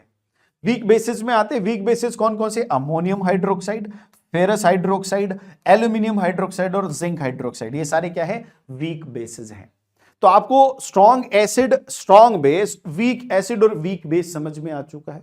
कंप्लीटली सारी इंफॉर्मेशन आप लोगों के सामने है। अब हम बात करेंगे पीएच पर कि ये पीएच क्या है। तो यार पीएच जो है ये एक ऐसा स्केल है जो बताता है कि किसी भी सॉल्यूशन में पोटेंशियल कितना है हाइड्रोजन आयन का, यानी हाइड्रोजन आयन कितने हैं ये बताता है। अब देखो pH is the scale used to measure strength of acid and bases. ये पीएच जो इसका इस्तेमाल कहां किया जाता है, ये स्ट्रेंथ मेजर करने के लिए किया जाता है कि एसिड कितना स्ट्रांग है, बेस कितना स्ट्रांग है। ठीक है, यहां पर हमें यह भी पता चलता है कि H+ आयन की कंसंट्रेशन कितनी है सॉल्यूशन में, ये भी पीएच से पता चलता है। अब देखो कैसे चलेगा, क्या होगा, क्या मैटर है, पूरा सब कुछ समझ लेते हैं। ये जो पीएच स्केल है ये 0 से 14 तक होता है। इसको हम मिड पॉइंट ले लेते हैं 7, यानी कि 0 से 7 एक तरफ, 7 से 14 एक तरफ। 7 होता है न्यूट्रल, यानी जिसका पीएच 7 होगा वो सब्सटेंस कैसा होगा, बिल्कुल न्यूट्रल, यानी ना तो वो एसिड होगा ना वो बेस होगा, neither acidic nor basic. Is it clear. अगर पीएच 7 से कम है तो आप एसिड की तरफ जाएंगे, यानी 0 से 7 के बीच में पीएच रखने वाले सब्सटेंसेस किस नेचर के होंगे, एसिडिक नेचर के। और सिमिलरली 7 से 14 के बीच वाले जो सब्सटेंसेस है वो किस नेचर के होंगे, बेसिक नेचर के।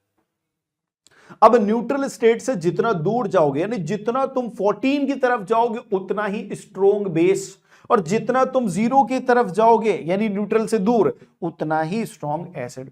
यानी जितना कम पीएच होगा उतना ही स्ट्रॉन्ग तो क्या होगा, एसिड, और जितना ज्यादा पीएच होगा उतना ही स्ट्रॉन्ग क्या होगा, बेस। यानी पीएच का वैल्यू ज्यादा मतलब स्ट्रॉन्ग बेस, लेकिन पीएच का वैल्यू कम मतलब स्ट्रॉन्ग एसिड। ये सारी बातें हम लोगों ने समझी। अब पीएच पर बेस्ड एक यूनिवर्सल इंडिकेटर बना, जो कि बहुत सारे सॉल्यूशंस के मिक्सचर से काफी सारे स्मूथ कलर रेंजेस बनाए गए जिसमें आप एसिडिक और बेसिक नेचर को टेस्ट करते हैं। तो यहां पर आप देखेंगे कि जो बिल्कुल न्यूट्रल है उसका जो स्टेट है वो ग्रीन है, और जो बिल्कुल एसिडिक है वो रेड है। ठीक है, वो रेड साइड पर है, और जो बिल्कुल बेसिक है वो पर्पल साइड पर है। यानी इस प्रकार के कलर ट्रांजिशंस होते हैं। आप एक पीएच पेपर किसी भी सॉल्यूशन में डुबोएंगे, डुबोने के बाद आप इनसे कलर मैच करेंगे तो जिस भी रेंज का कलर होगा उस रेंज का उसका पीएच होता है। यहां पर क्वेश्चन आके देखो, ये सेम क्वेश्चन है, इस क्वेश्चन को आप समझो। ये पहले भी अपन ने डिस्कस किया है लेकिन हम वहां पर सिर्फ फिनोप्थलीन के बेसिस पर इस पर बात कर रहे थे। अब हमें पूरा का पूरा एग्जैक्ट आइडिया सब चीजों का हो गया। On adding few drops of the universal indicator in the 3 colourless solutions, जिसमें XYZ है, यानी 3 कलरलेस सॉल्यूशन है XYZ जिनमें यूनिवर्सल इंडिकेटर को आपने ऐड कर दिया। एक्स जो है वो ग्रीन है। अब आप समझते हैं ग्रीन का क्या है, pH 7 न्यूट्रल है। वाई जो है रेड है, वाई रेड है तो रेड क्या हो जाएगा भैया, रेड किसके लिए है, एसिड के लिए, तो एसिड का पीएच क्या हो जाता है, लेस देन 7। और जो Z है वो ब्लू है, Z जो है ब्लू है, ब्लू और पर्पल कौन सा साइड है, लगभग बेसिक साइड है, तो ये क्या हो जाएगा, बेस। बेस में पीएच क्या होता है, ग्रेटर देन 7। ये सारा का सारा माजरा। Arrange X Y Z in increasing order of the pH value. तो इंक्रीजिंग ऑर्डर में क्या होगा, सबसे ज्यादा किसकी, जेड की, ठीक है, उससे कम किसकी, वाई की, और सबसे कम किसकी, एक्स की। तो नहीं नहीं नहीं, सबसे उससे आप देखो सबसे ज्यादा किसकी होगी, जेड की होगी, फिर न्यूट्रल और फिर एसिडिक, ऐसे करेंगे। तो यानी कि अगर मैं अरेंज करूं इंक्रीजिंग ऑर्डर में तो सबसे ज्यादा जेड, फिर एक्स, फिर वाई, ये हो जाएगा इंक्रीजिंग ऑर्डर। अगर हम बात करें which one of the 3xyz will change the colour of phenolphthalein, तो फिनोप्थलीन का कलर कौन चेंज करता है, मैंने बोला सारे इंडिकेटर को प्रॉब्लम किससे, बेस से, बेस करेगा। तो बेस कौन है, Z। तो यहां पर फिनोप्थलीन का कौन कलर चेंज कर सकता है, Z इसका कलर चेंज कर सकता है। क्या ये क्वेश्चन बहुत ही तसल्ली से सारा कुछ सॉल्व हो गया। फिर यहां पर देखो, what does pH scale major, pH scale क्या मेजर करता है, strength of acid and base, strength of acids and bases, acids and bases. Is it clear. फिर उसके बाद राइट इट्स रेंज, इसकी रेंज कहां से कहां होती है, 0 से 14। State the significance of highest and lowest value of pH scale. तो हाई लोवेस्ट वैल्यू क्या है, 0, 0 क्या है, स्ट्रॉन्ग एसिड, ठीक है। हाईएस्ट वैल्यू क्या है, 14, क्या है, स्ट्रॉन्ग बेस।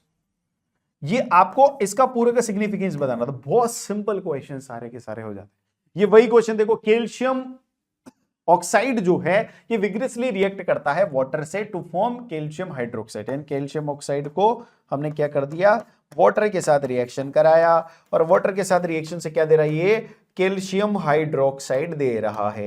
ये कैल्शियम हाइड्रोक्साइड का एक्वस सॉल्यूशन दे दिया इसने, वेरी नाइस, ठीक है। accompanied hydroxide accompanied by the liberation of heat, heat भी liberate होगी।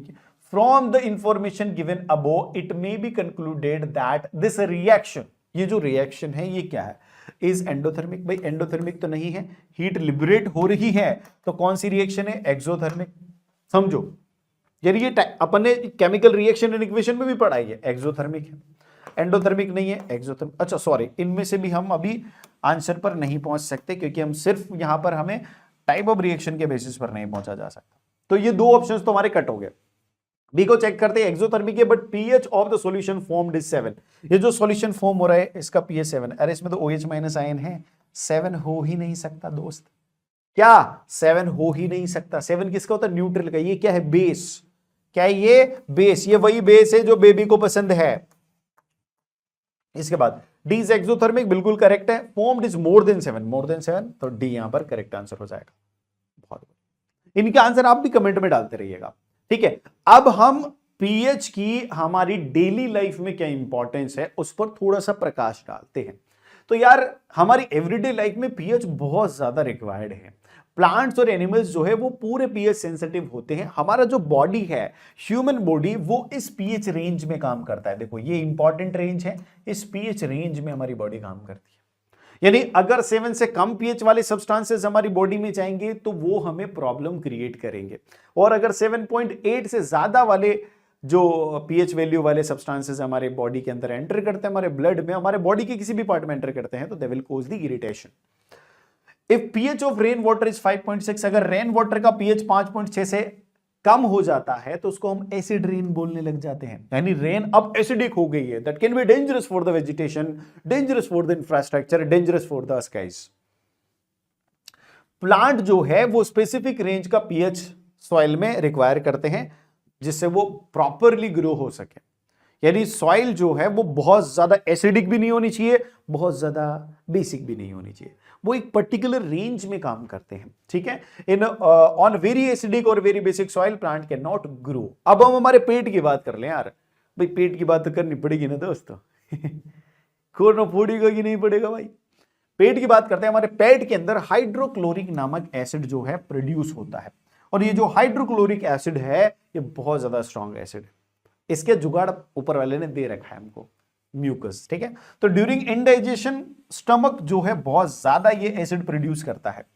आपको एसिडिटी होती है, हर्ट बर्न होता है, तो वो जो एसिडिटी होती है वो किसकी वजह से, excessive amount of HCl has been produced in your stomach, उसकी वजह से हो रहा है। अगर इसको आपको रिड ऑफ करना है तो क्या करेंगे आप, to get rid of this acid people use bases called antacid। कुछ ऐसे एंटासिड्स बेसिस लेते हैं अपन, जैसे आप लोगों ने इनो लिया होगा।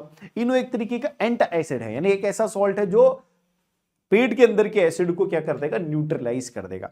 ऐसे ही हमारे जो टूथ है उनका डीके स्टार्ट हो जाता है जब हमारे माउथ का पीएच जो है 5.5 से कम हो जाए, यानी 5.5 से अगर हमारा माउथ का पीएच लेसर हो जाएगा तो हमारे जो टूथ है वो डीके होना शुरू हो जाएंगे, क्योंकि हमारा जो टूथ इनेमल है ये कैल्शियम फॉस्फेट, कैल्शियम हाइड्रोक्सी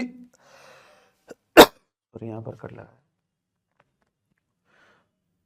हमारा जो टूथ इनेमल है ये बना होता है कैल्शियम हाइड्रोक्सी एपेटाइट से, और ये एक हार्डेस्ट सब्सटेंस है हमारी बॉडी का। क्या है? हार्डेस्ट सब्सटेंस है। ये डिसॉल्व नहीं होता है वाटर में, बट ये कोरोड हो जाता है जब माउथ का पीएच 5.5 से कम हो जाए। यानी जनरली हम पानी वानी पिएंगे, सब कुछ करेंगे, उसमें कोई दिक्कत नहीं आएगी इस कैल्शियम हाइड्रोक्सी एपेटाइट को, ये जिसका हमारा क्या बना हुआ है, टूथ इनेमल बना हुआ है, इसको कोई प्रॉब्लम नहीं है।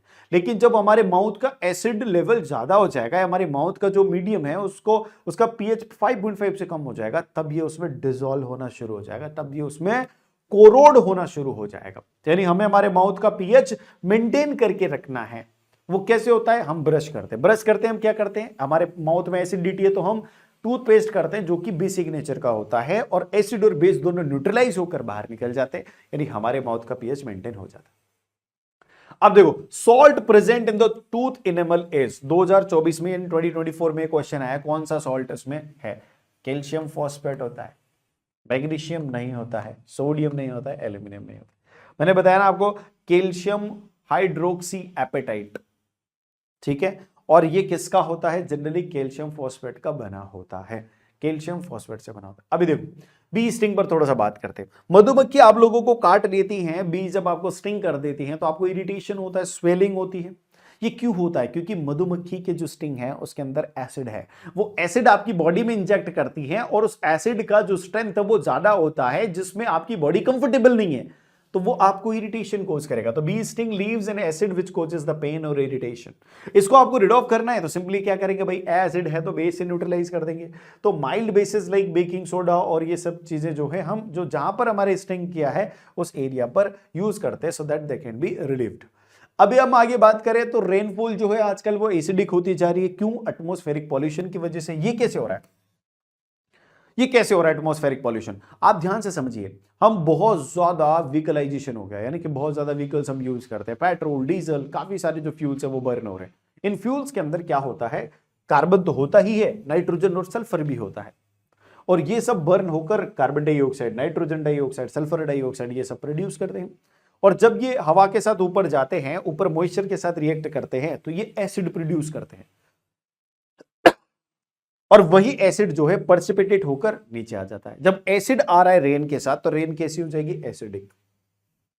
अब एसिडिक रेन जो है वो बहुत ज्यादा नुकसान करती है, मेनली हार्म करती है फॉरेस्ट को, लेक्स को, प्लांट्स को, एनिमल्स को, ह्यूमंस को, हिस्टोरिक मॉन्यूमेंट्स को ये करती हैं। और ये जो एसिड रेन का मेन कोज है वो है बर्निंग ऑफ कोल और फॉसिल फ्यूल, जो हम आजकल फ्यूल्स के तौर पर यूज कर रहे हैं। Suggest one remedial measure to each counteract the change in pH in the human being in the following cases. पहला केस है production of too much acid in the stomach during the indigestion. तो इसको कैसे counteract कर सकते हो? एंटाइसिड use करके। क्या यूज करना है? एंटाइसिड। एंटाइसिड क्या होता है? एंटाइसिड्स होते हैं जो माइल्ड बेसिस होते हैं। Stung by the honey bee, यहां पर भी क्या यूज करेंगे अपन? एसिड्स यूज करेंगे। Fresh milk has pH of 6 when it changes into curd will its pH increases or decreases। तो जब ये कर्ड में चेंज होगा तो इसमें क्या फॉर्म होगा? एसिड। और एसिड का pH क्या होता है? Less than 7। तो ये 6 तो ऑलरेडी था ही, तो इसका लेस देन 6 हो जाएगा। और क्यों होगा ये आप लोग बता सकते हैं, ठीक है। अब यार हम बात करते हैं सॉल्ट्स की। सॉल्ट्स बहुत बहुत बहुत इंपॉर्टेंट पार्ट है भाई इस चैप्टर का। सॉल्ट्स पर तो क्वेश्चन पक्का ही आता है, हर साल आता है, और अच्छे मार्क्स का क्वेश्चन आता है सॉल्ट्स पे।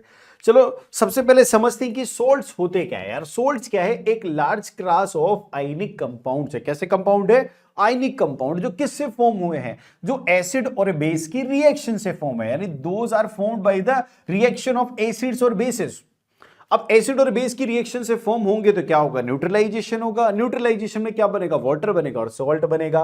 तो वाटर में H+ आयन भी चला गया, OH- आयन भी चला गया, यानी कि जो एसिड ने H+ आयन डोनेट किया वो भी चला गया, और जो OH माइनस आयन बेस ने किया वो भी चला गया। यानी अब जो बचे हुए पॉजिटिव और नेगेटिव आयन है वो कंबाइन होकर सॉल्ट फॉर्म कर रहे हैं। यानी पॉजिटिव आयन जिनको हम केटाइन बोलते हैं और नेगेटिव आयन जिनको हम एनाइन बोलते हैं वो पाए जाते हैं किसमें, सॉल्ट में। जैसे कि मैं टेबल सॉल्ट के एग्जांपल लूं तो यहां पर कौन सा सॉल्ट होगा टेबल सॉल्ट में, कौन सा आयन होगा, Na+, ठीक है, Na+ आयन और Cl-। अब ये क्योंकि आयनिक कंपाउंड है, दो आयन से बन रहा है तो ये स्ट्रॉन्ग कंपाउंड होता है।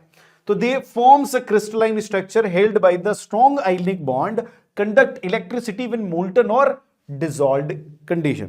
सॉलिड स्टेट में तो इलेक्ट्रिसिटी को कंडक्ट नहीं करते हैं, लेकिन मोल्टन और डिसॉल्व्ड स्टेट में ये इलेक्ट्रिसिटी को कंडक्ट करते हैं। Salts have diverse type of acidic, basic और नॉर्मल टाइप के होते हैं, ऐसे पाए जाते हैं सॉल्ट्स। यानी सॉल्ट्स आपको एसिडिक भी मिलेंगे, आपको बेसिक भी मिलेंगे, आपको न्यूट्रल सॉल्ट्स भी मिलेंगे। अब देखते हैं कि ये किस किस टाइप के होते हैं। तो यहां पर नेचर ऑफ सॉल्ट्स जो है हमने उनके कॉन्स्टिट्यूएंट एसिड और बेसिस के बेसिस पर अपन ने डिफाइन करी है। तो ये तीन टाइप के, एक तो न्यूट्रल है, एक एसिडिक है, एक बेसिक है। तो सबसे पहले मैं न्यूट्रल पर आता हूं। न्यूट्रल सॉल्ट वो सॉल्ट है जो दो, जैसे एक स्ट्रॉन्ग एसिड होगा और दूसरा स्ट्रॉन्ग बेस होगा, यानी दो स्ट्रॉन्ग कॉम्पिटिटिव्स जो होंगे, स्ट्रॉन्ग कॉन्स्टिट्यूएंट्स होंगे, उनसे फॉर्म होंगे। तो स्ट्रॉन्ग एसिड और स्ट्रॉन्ग बेस से मिलकर जो फॉर्म होगा वो न्यूट्रल सॉल्ट होगा, जैसे HCl और सोडियम हाइड्रोक्साइड। तो ये हाइड्रोक्लोरिक एसिड और सोडियम हाइड्रोक्साइड दोनों स्ट्रॉन्ग है, दोनों के रिएक्शन से, न्यूट्रलाइजेशन से जो फॉर्म हो रहा है वो क्या फॉर्म हो रहा है, सोडियम क्लोराइड। और ये जो सोडियम क्लोराइड है दोस्तों ये क्या है, न्यूट्रल सॉल्ट है। ठीक है, न्यूट्रल सॉल्ट्स का जो पीएच होता है वो कितना होता है, 7 होता है, या ऑलमोस्ट इक्वल टू 7 होता है। अब हम एसिडिक सॉल्ट्स पर चलते हैं। एसिडिक सॉल्ट जो होते हैं ये, अब क्योंकि सॉल्ट ही एसिडिक है, यानी नेचर सॉल्ट के अंदर किसकी आ रही है, एसिड की, तो यानी एसिड वाला पार्ट इसका स्ट्रॉन्ग होएगा, पक्की बात है। तो ये फॉर्म होगा किससे, स्ट्रॉन्ग एसिड से और वीक बेस से, स्ट्रॉन्ग एसिड और वीक बेस से। जैसे यहां पर मैं हाइड्रोक्लोरिक एसिड और अमोनियम हाइड्रोक्साइड, अब एसिड तो क्या है, स्ट्रॉन्ग है, अमोनियम हाइड्रोक्साइड क्या है, वीक बेस है। मैंने आप लोगों को पहले ही बता दिया, आप लोगों ने ध्यान से देखा है कि कौन स्ट्रॉन्ग एसिड है, कौन स्ट्रॉन्ग बेस है, ये सब मैंने पहले क्लियर कर दिया है। तो इससे फॉर्म होगा अमोनियम क्लोराइड। अब आप देख सकते हैं यहां पर अमोनियम क्लोराइड जो है, ये अमोनियम क्लोराइड कैसा है, सॉल्ट है, ये एसिडिक सॉल्ट है। इसका पीएच जो है, क्योंकि एसिड है तो पीएच बिलो 7 होना चाहिए। बेसिक सॉल्ट सिमिलरली, बेस का नेचर सॉल्ट के अंदर है, तो यानी यहां पर बेस स्ट्रांग होगा, तो बेस वाला पार्ट जो है वो स्ट्रांग होगा, एसिड वाला पार्ट वीक होगा। तो यहां पर आप देख सकते हैं कार्बोनिक एसिड है जो कि वीक एसिड है, और सोडियम हाइड्रोक्साइड जो कि स्ट्रांग बेस है। तो वीक एसिड और स्ट्रांग बेस की रिएक्शन से क्या बन रहा है, सोडियम कार्बोनेट, जो कि कैसा होगा, बेसिक सॉल्ट होगा, और इनका पीएच अबो 7 होता है। यानी कि इन सॉल्ट्स का पीएच क्या हो जाएगा, अबो 7 हो जाएगा। Is it very clear. अब कुछ कुछ एग्जाम्स में पूछे जाते हैं, जैसे उनके सॉल्ट, उनके जो एसिडिक कॉन्स्टिट्यूएंट है, बेस कॉन्स्टिट्यूएंट है, उसका पीएच और उनका नेचर यहां पर आप लोगों से पूछा होगा। तो जैसे सोडियम क्लोराइड है, ये हमारा कॉमन सॉल्ट कहा जाता है। ये किससे बनता है, ये हाइड्रोक्लोरिक एसिड और सोडियम हाइड्रोक्साइड दोनों स्ट्रॉन्ग है, दोनों का न्यूट्रलाइजेशन होगा और न्यूट्रल सॉल्ट बनेगा और पीएच होगा 7। उसके बाद हम बात करें पोटेशियम नाइट्रेट। पोटेशियम नाइट्रेट किससे बनेगा, नाइट्रिक एसिड और potassium hydroxide. Nitric acid strong base और potassium hydroxide strong base, sorry nitric acid strong acid है और जो पोटेशियम हाइड्रोक्साइड है वो स्ट्रॉन्ग बेस है। अब स्ट्रॉन्ग एसिड और स्ट्रॉन्ग बेस न्यूट्रलाइज करेंगे एक दूसरे को, न्यूट्रल सॉल्ट बनेगा, पीएच 7 बनेगा। एल्यूमिनियम क्लोराइड की मैं बात करूं तो एल्यूमिनियम क्लोराइड के कॉन्स्टिट्यूएंट क्या होंगे, हाइड्रोक्लोरिक एसिड और एल्यूमिनियम हाइड्रोक्साइड। आप ध्यान से समझे, एल्यूमिनियम हाइड्रोक्साइड वीक बेस है, हाइड्रोक्लोरिक एसिड स्ट्रॉन्ग एसिड है, तो स्ट्रॉन्ग एसिड और वीक बेस क्या होगा, एसिडिक सॉल्ट बनेगा, यानी पीएच लेस देन 7 रहेगा। उसके बाद जिंक सल्फेट की बात करूं तो ये सल्फ्यूरिक एसिड और जिंक हाइड्रोक्साइड से बना। जिंक हाइड्रोक्साइड क्या क्या वीक बेसिस में आता था, zinc hydroxide, aluminium hydroxide, iron hydroxide, ठीक है। तो यहां पर मैंने जिंक हाइड्रोक्साइड जो कि वीक बेस है, उसकी रिएक्शन स्ट्रॉन्ग एसिड से होगी तो एसिडिक सॉल्ट बनेगा, पीएच लेस देन 7 रहेगा। कॉपर सल्फेट, सल्फ्यूरिक एसिड और copper hydroxide again a weak base है, तो यहां पर भी एसिडिक सॉल्ट बनेगा और पीएच होगा लेस देन 7। उसके बाद फेरस सल्फेट, यहां पर फेरस हाइड्रोक्साइड या आयरन हाइड्रोक्साइड से बनता है, सल्फ्यूरिक एसिड से बनता है, तो यहां पर भी बेस वीक है और एसिड जो है स्ट्रॉन्ग है, तो एसिडिक सॉल्ट बनेगा, लेस देन 7 पीएच रहेगा। सोडियम कार्बोनेट की बात करूं तो जो कार्बोनिक एसिड है वो वीक एसिड है और सोडियम हाइड्रोक्साइड जो है वो स्ट्रॉन्ग बेस है, तो यहां पर बेसिक नेचर रहेगी तो बेसिक सॉल्ट बनेगा, pH 7 से ज्यादा होगा। सोडियम एसिटेट की बात करूं तो एसिटिक एसिड से बनता है और सोडियम हाइड्रोक्साइड से। एसिटिक एसिड वीक एसिड है और सोडियम हाइड्रोक्साइड जो है स्ट्रॉन्ग बेस है, तो यहां पर बेसिक सॉल्ट आप लोगों को मिलेगा। तो ये कुछ सॉल्ट है जिनके बारे में एग्जाम में पूछा जा सकता है। अब हम बात करते हैं कुछ सॉल्ट्स की जो हमारे एग्जाम के पर्सपेक्टिव से बहुत बहुत बहुत इंपॉर्टेंट है। तो पहला सॉल्ट है हमारा कॉमन सॉल्ट। ध्यान रखें यहां पर आप इनकी केमिकल नेम जो है वो बहुत अच्छे से याद रखने हैं। कॉमन सॉल्ट का जो केमिकल फॉर्मूला है वो है NaCl और इसका जो केमिकल नेम है वो है सोडियम क्लोराइड। क्या है? Sodium chloride. ठीक है, काफी सारे बच्चों को ये पता है लेकिन कुछ को नहीं पता है, तो अच्छे से आप इसको याद कर ले। NaCl इसका केमिकल फॉर्मूला और नेम है इसका सोडियम क्लोराइड। ये फॉर्म कैसे होता है? ये न्यूट्रलाइजेशन रिएक्शन से फॉर्म होता है। किसकी न्यूट्रलाइजेशन? हाइड्रोक्लोरिक एसिड और सोडियम हाइड्रोक्साइड की न्यूट्रलाइजेशन रिएक्शन से फॉर्म होता है सोडियम क्लोराइड। इसमें Na+ और Cl- आयंस होते हैं। जनरली ये सॉल्ट जो है माइंस, जो माइंस होती है सॉल्ट माइंस, वहां से ऑब्टेन किया जाता है या फिर सी वाटर के अंदर से इसको ऑब्टेन किया जाता है। इसके जो कॉमन यूजेस हैं दैट आर वेरी इंपॉर्टेंट। ठीक है, तो कॉमन यूजेस क्या क्या है भाई? इसको हम कुकिंग में यूज करते हैं, तो used as the seasoning in the cooking. उसके बाद इसको हम फूड प्रिजर्वेटिव्स के तरीके से यूज करते हैं। आप लोगों ने पिकल्स देखे होंगे तो उनमें ढेर सारा नमक होता है। आपने देखे होंगे काफी सारे जो खाने पीने के सामान है जिनको लॉन्ग टर्म के लिए आपको प्रिजर्व करके रखना है, उनमें सॉल्ट ज्यादा होता है क्योंकि ये अच्छे प्रिजर्वेटिव्स का काम करता है। ये आइस को मेल्ट करने के लिए भी यूज किया जाता है। जैसे कई जगहों पर जो है स्नोफॉल होता है, आइस जम जाती है सर्दी के दिनों में, तो वहां के रोड जो है वो ब्लॉक हो जाते हैं, रोड पर जो है ट्रैफिक नहीं चल पाता है, तो उनमें फिर जो है सॉल्ट छिड़का जाता है जिससे क्या हो जाता है? आइस मेल्ट हो जाता है। ये कुछ मटेरियल्स हैं जैसे कि कास्टिक सोडा है, बेकिंग सोडा है, वॉशिंग सोडा है और ब्लीचिंग पाउडर है। तो इन सब मटेरियल्स, इन सब सॉल्ट्स का रो मटेरियल की तरह ये काम करता है NaCl। अब सबसे बेसिक जो प्रोसेस है इसके कास्टिक सोडा को बनाने का, जो बेसिक प्रोसेस है उसको हम समझते हैं, क्योंकि सबसे इंपॉर्टेंट कॉन्स्टिट्यूएंट है यहां पर NaCl। जो सोडियम क्लोराइड है वो इसका इंपॉर्टेंट कॉन्स्टिट्यूएंट है। सबसे पहले तो कास्टिक सोडा होता क्या है ये समझते हैं। कास्टिक सोडा जो है वो हम सोडियम हाइड्रोक्साइड को बोलते हैं। किसको बोलते हैं? Sodium hydroxide. 90% स्टूडेंट को ये नहीं पता कि सोडियम हाइड्रोक्साइड का कॉमन नेम कास्टिक सोडा है। उनको सोडा लगता ही नहीं है नहीं है क्या? तो कास्टिक सोडा का वो केमिकल फॉर्मूला क्या है? Sodium hydroxide. और इसको हम क्या पढ़ते हैं? और यहां पर गलती से सोडियम क्लोराइड लिखने को आ गया, सोडियम हाइड्रोक्साइड है ये, हाइड्रोक्साइड, सॉरी फॉर मिस्टेक। इसका जो फॉर्मेशन है वो क्लोर alkali process, very very important, this process is very very important. किससे होता है ये? क्लोर अल्कली प्रोसेस से फॉर्म होता है। क्लोर अल्कली प्रोसेस में क्या होता है? जो NaCl होता है हमारा, उस NaCl को हम क्या करते हैं? H2O के साथ मिलाकर एक कंबाइंड सॉल्यूशन बनाते हैं। देखो ध्यान से समझना, NaCl और H2O का जो कंबाइंड सॉल्यूशन है, this solution is termed as, this solution is known as brine. किस नाम से जाना जाता है दोस्तों? ये ब्राइन के नाम से। तो कभी कभार आप लोगों से पूछ लिया जाता है कि ब्राइन सॉल्यूशन किसे कहते हैं, तो आप लोगों को घबराना नहीं है, चुपचाप से जवाब देना है कि सर ब्राइन, नमक को पानी में मिलाओ और घोल बनाओ और बन गया ब्राइन। तो वो जो ब्राइन सॉल्यूशन है वो ये है। अब इस ब्राइन सॉल्यूशन के अंदर अगर आप इलेक्ट्रोड लगाकर इलेक्ट्रिसिटी पास करते हैं तो इसके अंदर बनता है NaOH, जिसको हम बाद में अभी कास्टिक सोडा बोल रहे हैं। NaOH यानी सोडियम हाइड्रोक्साइड, जो कि कास्टिक सोडा है। एक इलेक्ट्रोड पर प्रोड्यूस होता है हाइड्रोजन गैस और दूसरे इलेक्ट्रोड पर प्रोड्यूस होती है क्लोरीन गैस। अब आपसे एग्जाम में क्वेश्चन यह पूछा जाता है कि कौन से इलेक्ट्रोड पर कौन सी गैस प्रोड्यूस हो रही है। यह बहुत ही खतरनाक बात है। सबसे पहले मैं बात करूं तो आप लोग, दो इलेक्ट्रोड होते हैं, एक होता है एनोड, एक होता है कैथोड। ठीक है, एनोड किसे बोलेंगे अपन? जहां पर पॉजिटिव टर्मिनल होगा, यानी कि बैटरी का पॉजिटिव टर्मिनल जिस इलेक्ट्रोड से जुड़ा होगा वो एनोड होगा, जिससे नेगेटिव टर्मिनल जुड़ा होगा वो कैथोड होगा। Is it clear? अब आप ध्यान से समझना, जब यहां पर ये जो ब्राइन सॉल्यूशन है इसको इलेक्ट्रिसिटी दी गई इलेक्ट्रोड्स के जरिए, तो ये आयनाइज होगा, इस पर आयंस बनेंगे। कौन कौन से आयंस बन सकते हैं यहां पर? Na+, Cl माइनस, और कौन से आयन वाटर हैं तो H प्लस और OH माइनस। अब आप जानते हैं कि ये जो दोनों है, ये दोनों Na प्लस और OH माइनस, ये तो अभी भी सॉल्यूशन में एग्जिस्ट कर रहे हैं, NaOH बनाकर, क्या बनाकर NaOH, जिसको हम क्या बोल रहे हैं कास्टिक सोडा बोल रहे हैं, जिसको हम क्या बोल रहे हैं कास्टिक सोडा।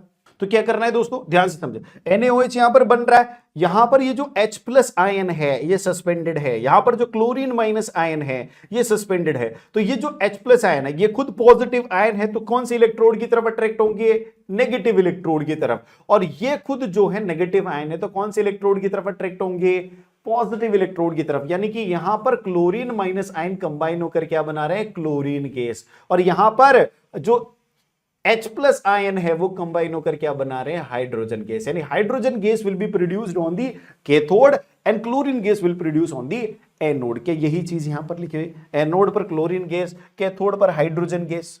अब एग्जाम में क्वेश्चन आता है इनके एप्लीकेशंस पर। इनके जो एप्लीकेशंस हैं वो बहुत बहुत इंपॉर्टेंट हैं, आप ध्यान से समझे। क्लोरीन को सब लोग जानते हैं, क्लोरीन का जो यूज होता है वो किस में होता है, वाटर के ट्रीटमेंट में, स्विमिंग पूल्स में इसका इस्तेमाल किया जाता है ताकि वहां का वाटर ज्यादा डिसइंफेक्ट ना हो, उसमें ज्यादा बैक्टीरियाज और वायरस और ये सब जो माइक्रोब्स है वो ज्यादा प्रोड्यूस ना हो। पीवीसी बनाने में, पॉलीवाइनिल क्लोराइड आप लोगों ने सुना होगा, यानी पीवीसी के पाइप्स वगैरह बनते हैं, जो प्रोडक्ट्स बनते हैं वो बनाने में डिसइंफेक्टेंट के तौर पर इसका यूज किया जाता है। क्लोरोफ्लोरोकार्बन्स बनाने में, जो रेफ्रिजरेंट में एज अ रेफ्रिजरेंट यूज होता है रेफ्रिजरेटर्स में, पेस्टिसाइड्स में इसका इस्तेमाल किया जाता है। तो इसके यूजेस क्या क्या हो गए क्लोरीन के, वाटर ट्रीटमेंट, स्विमिंग पूल भी उसी में आ गया, डिसइंफेक्टेंट भी उसी में आ गया, पीवीसी बनाने में, क्लोरोफ्लोरोकार्बन्स में और पेस्टिसाइड में। वैसे हाइड्रोजन के बारे में बात करें तो हाइड्रोजन तो बहुत ज्यादा एनर्जेटिक गैस है, इसको जलाने से एनर्जी मिलती है, हीट मिलती है, तो ये एज अ फ्यूल इसका इस्तेमाल किया जाता है। कैसे इस्तेमाल किया जाता है इसका, एज अ फ्यूल। तो यानी कि ये कैसे यूज होगा, फ्यूल की तरह यूज होगा। ये मार्गरीन की तरह भी यूज होता है, अमोनिया फॉर्मेशन में भी इसका इस्तेमाल किया जाता है। फर्टिलाइजर्स को अमोनिया से बनाया जाता है, तो पहले अमोनिया किससे बनेगी, नाइट्रोजन और हाइड्रोजन से, तो यहां पर भी इसका यूज होता है। ये जो ब्राइन निकलता है, ये जो ब्राइन कंटेनिंग NaOH है जिसको हम कास्टिक सोडा बोलते हैं, उसमें से ब्राइन को तो वापस प्रोसेस करते हैं, लेकिन जो कास्टिक सोडा है उसका इस्तेमाल होता है मेटल्स को डिग्रीज करने में। यानी मेटल्स के ऊपर जब आप यूज करते हैं, लुब्रिकेंट्स आपको यूज करना होता है, कोई भी मशीनरी और इन सब पार्ट्स में जब आप मेटल्स के कंपोनेंट्स बनाते हैं, तो वो लुब्रिकेंट जो है वो बर्न होकर बहुत ज्यादा ग्रीजिंग प्रोड्यूस कर देता है। अगर आपको उसे क्लीन करना है तो आप उसे क्लीन कैसे करेंगे, आप उसे सोडियम हाइड्रोक्साइड, जिसको कास्टिक सोडा बोल रहे हैं अपन, उसका यूज करके उसको डिग्रीज कर सकते हैं। सोप्स बनाने में, डिटर्जेंट बनाने में इसका इस्तेमाल किया जाता है, पेपर मेकिंग इंडस्ट्री में इसका इस्तेमाल किया जाता है, आर्टिफिशियल फाइबर बनाने में इसका इस्तेमाल किया जाता है। ठीक है, तो ये कुछ यूजेस हैं किसके, क्लोरीन, हाइड्रोजन और सोडियम हाइड्रोक्साइड के। और ये कैसे फॉर्म हो रहा है ये भी बता दिया मैंने, कौन सी इलेक्ट्रोड पर क्या फॉर्म हो रहा है ये भी मैंने आप लोगों को बता दिया है। यहां पर वापस से अगेन उनके जो है एग्जांपल्स ही यूज किए जा रहे हैं और उसके जो है यूजेस के बारे में बताया जा रहा है। अच्छा, एक और अच्छी बात है कि ये जो सोडियम हाइड्रोक्साइड है, इसको अगर आप क्लोरीन के साथ मिलाकर अगेन रिएक्शन कराएंगे तो क्या प्रोड्यूस करेगा, ये ब्लीच प्रोड्यूस करेगा। ब्लीच का आगे हम यूजेस और सब कुछ बताएंगे। उसके बाद इस हाइड्रोजन और क्लोरीन की रिएक्शन से बनेगा हाइड्रोक्लोरिक एसिड, जो कि आप सब लोग जानते ही हैं बहुत अच्छे से, इसके सारे विषय में आप जानते हैं। अब आ जाओ भाई क्वेश्चन पर, क्या क्वेश्चन आया, इसको 19 में भी आया और 20 में भी आया। Why is electrolysis of brine called chlor-alkali process? क्यों कहा जाता है इसे chlor-alkali process? तो सबसे बेसिक बात है क्योंकि इसमें क्लोरीन भी प्रोड्यूस हो रहा है और इसमें अल्कली भी प्रोड्यूस हो रहा है। अल्कली समझते हो यार, oh no no no sir, from the very start आप लोगों को अल्कली के बारे में पता होना चाहिए, नहीं है तो मैं आप लोगों को बता देता हूं। अल्कली क्या होता है ये मैं आप लोगों को अभी समझा देता हूं। अल्कली क्या है, इट इज अ बेस।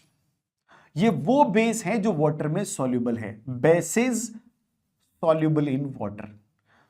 तो बेसिस सर वाटर में सॉल्युबल है, तो क्या सभी बेस नहीं होते, नहीं, सभी बेसिस वाटर में सॉल्युबल नहीं होते, बट लगभग सभी एसिड जो है वाटर में सॉल्युबल होते हैं। एसिड तो सारे के सारे वाटर में सॉल्युबल है, लेकिन बेसिस नहीं है। जो बेसिस वाटर में सॉल्युबल है उनको हम अल्कली बोलते हैं, और जो नहीं है उनको कुछ नहीं, सिंपल बेस बोलेंगे। अच्छा सर, सॉल्ट के बारे में भी कुछ है कि हाँ, सॉल्ट जो है कुछ तो वाटर में सॉल्युबल होते, कुछ नहीं होते। जैसे आप सॉल्ट में एक एग्जांपल ले लो, सोडियम क्लोराइड, जो कॉमन सॉल्ट है वो पानी में अच्छे से मिल जाता है, लेकिन आप कैल्शियम कार्बोनेट का एग्जांपल लो, वो वाटर में डिसॉल्व होता ही नहीं है। तो यानी कि सोल्ट जो है कुछ वाटर में डिसॉल्व होते हैं, कुछ नहीं होते हैं, लेकिन यहां पर कोई स्पेशल नेम उनका नहीं है। बेसिस में स्पेशल नेम है, जो डिसॉल्व होते हैं उनको एल्कली बोलते हैं, और जो डिसॉल्व नहीं होते हैं उनको सिंपल बेस बोलते हैं। एसिड में सारे के सारे डिसॉल्व होते हैं, तो उनमें कोई नाम देने की विशेष जरूरत नहीं है। तो यहां पर आपको ये समझ में आ गया। तो क्या हो गया, तो right the chemical equation involve in the process. इस प्रोसेस में जो केमिकल इक्वेशन इन्वॉल्व है वो आप लोगों को बतानी है। तो आप सब लोग जानते हैं NaCl ब्राइन बनाएंगे, पहले NaCl सॉलिड, फिर इसमें वाटर मिलाएंगे H2O लिक्विड, ये ब्राइन बन गया। इस ब्राइन को इलेक्ट्रोलिसिस करना है। क्या करना है, इलेक्ट्रोलिसिस, जिसमें क्या बनेगा, NaOH जो कि एक्वस सॉल्यूशन होगा, ठीक है। प्लस क्या होगा, इसमें हाइड्रोजन गैस प्रोड्यूस होगी, प्लस क्या होगा, इसमें क्लोरीन गैस प्रोड्यूस होगी, ठीक है ना। यहां पर आपके इनके स्टेट भी लिख सकते हैं, गैसेस स्टेट। कौन सी इलेक्ट्रोड पर होती है आप सब लोग जानते हैं। आप ऐसे ध्यान रखें कि योर एनोड तो नेगेटिव होता है कि पॉजिटिव। एनोड पॉजिटिव होता है, कैथोड नेगेटिव होता है। तो एनोड पॉजिटिव है तो पॉजिटिव पर जो नेगेटिव आयन फॉर्म करने वाली गैस क्लोरीन गैस प्रोड्यूस होगी, ठीक है ना। फिर कैथोड पर क्या होगा, नेगेटिव है तो पॉजिटिव यानी हाइड्रोजन गैस। उसके बाद a few crystal of hydrated copper sulphate are heated in the dry test tube and list two observation. अगर आप यहां पर hydrated copper sulphate, hydrated copper sulphate का मतलब समझते हैं, CuSO4.7H2O, इसको बोलते हैं अपन ब्लू विट्रोल। क्या बोलते हैं इसको, ब्लू विट्रोल। जब आप इसे क्या करते हैं, गर्म करते हैं, तो आपको यह भी पता होगा कि इसको गर्म करने से क्या होगा, इसका डीकॉम्पोजिशन होगा, और इसके डीकॉम्पोजिशन से क्या बनेंगे, कॉपर सल्फेट, और ये जो वाटर है ये अलग हो जाएंगे। और जैसे ही ये वाटर अलग होगा, इसका जो ब्लू कलर है वो कैसा हो जाएगा, व्हाइट। ठीक है, तो ये ऑब्जर्वेशन आपको लिखना है। आगे बढ़ते हैं अपन। ब्लीचिंग पाउडर जो है ये बहुत इंपॉर्टेंट सॉल्ट है। तो ब्लीचिंग पाउडर कैसे बनता है, ब्लीचिंग पाउडर का पहले तो केमिकल फॉर्मूला, कैल्शियम ऑक्सीक्लोराइड, इसको बोलते हैं अपन CaOCl2। कैल्शियम हाइपोक्लोराइड भी बोलते हैं, कैल्शियम ऑक्सीक्लोराइड भी इसका नाम है।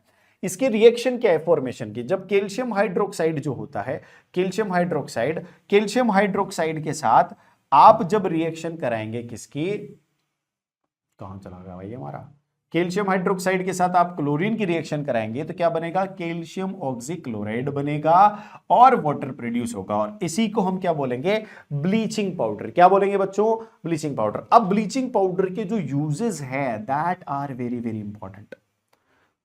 यूजेस क्या क्या है, इसको ब्लीचिंग एजेंट के तौर पर यूज किया जाता है कॉटन और लाइनन और टेक्सटाइल इंडस्ट्री में, ब्लीच करने के लिए। आप सब लोग जानते हैं ब्लीच का मतलब क्या होता है। ब्लीच का मतलब होता है कि किसी भी सब्सटेंस से कलर के पिगमेंट रिमूव करना। तो यहां पर कॉटन और टेक्सटाइल इंडस्ट्री में तो कलर पिगमेंट्स रिमूव करने की जरूरत पड़ती ही है, क्योंकि उनको एक स्पेसिफिक टाइप ऑफ टेक्सचर का वो बनाना है, टेक्सटाइल बनाना। तो bleach the wood pulp in the paper manufacturing industry. आप लोग जानते हैं कि पेपर जनरली व्हाइट कलर में होते हैं, जबकि जो पेड़ होता है, जहां से पेड़ की जो छाल होती है उससे बनाते हैं, तो उसमें तो कलर पिगमेंट होते हैं, तो वो कलर पिगमेंट्स रिमूव किए जाते हैं। यानी कि जो प्लांट की स्किन होती है उसमें से कलर पिगमेंट्स को रिमूव करने के लिए किसका इस्तेमाल किया जाता है, ब्लीच का।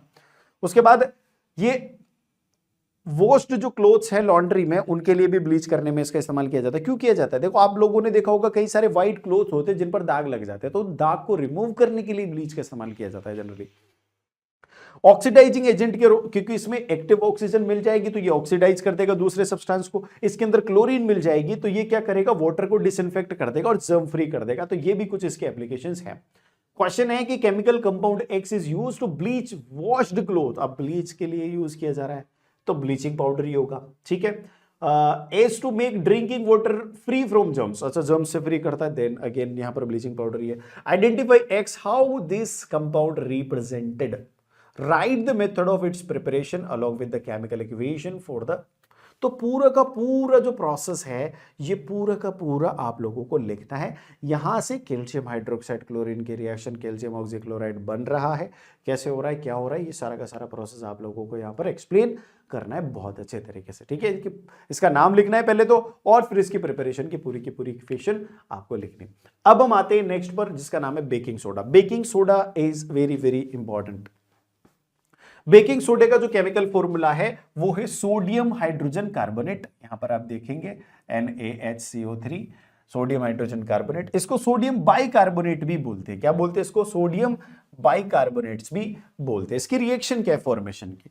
ये जो रिएक्शन, इसमें NaCl यहां पर रॉ मटेरियल के तौर पे यूज हो रहा है, वाटर, कार्बन डाइऑक्साइड और अमोनिया का इस्तेमाल किया जाता है, जिसमें यहां पर अमोनियम क्लोराइड और सोडियम हाइड्रोजन क्लोराइड भी फॉर्म होता है। और ये जो सोडियम हाइड्रोजन कार्बोनेट है, सॉरी, सोडियम हाइड्रोजन कार्बोनेट जो है, इसको हम बोलते हैं बेकिंग सोडा। इसी का नाम है बेकिंग सोडा। ये जो प्रोसेस है जिसमें मैं यहां पर क्या ले रहा हूं, ब्राइन सॉल्यूशन ले रहा हूं, कार्बन डाइऑक्साइड गैस और अमोनिया गैस उसमें पास करा रहा हूं, ये जो सिस्टम है इसको हम बोलते हैं सॉल्वे प्रोसेस। क्या बोलते हैं बच्चों? Solvay process. चलो, uses of baking soda. Baking soda के क्या क्या यूजेस हैं, वेरी इंपॉर्टेंट। इसको एंटाइसिड के रूप में यूज किया जाता है जब स्टमक के अंदर ज्यादा एसिड प्रोड्यूस हो जाए, इंडाइजेशन हो जाए, एसिडिटी हो जाए, तो इसका इस्तेमाल जनरली किया जाता है, जिससे पेट का जो अपसेट है वो ठीक हो जाएगा। Used in the process of washing as a water softener. जब आप कपड़ों को वॉश करते हैं तो उसमें वाटर सॉफ्टनर की तरह भी इसका इस्तेमाल कर लिया जाता है। Due to the formation of soapy form it is used in the fire extinguishers. क्यों? क्योंकि इसके अंदर कार्बन डाइऑक्साइड भी निकलेगा और सोपी फॉर्म ये प्रोड्यूस करता है, तो भाई यहां पर कार्बन डाइऑक्साइड और सोपी फॉर्म क्या करेंगे, ये फायर एक्सटिंग्विशर में काम आएंगे। पेस्टिसाइड के तौर पर भी इसका इस्तेमाल कर लिया जाता है।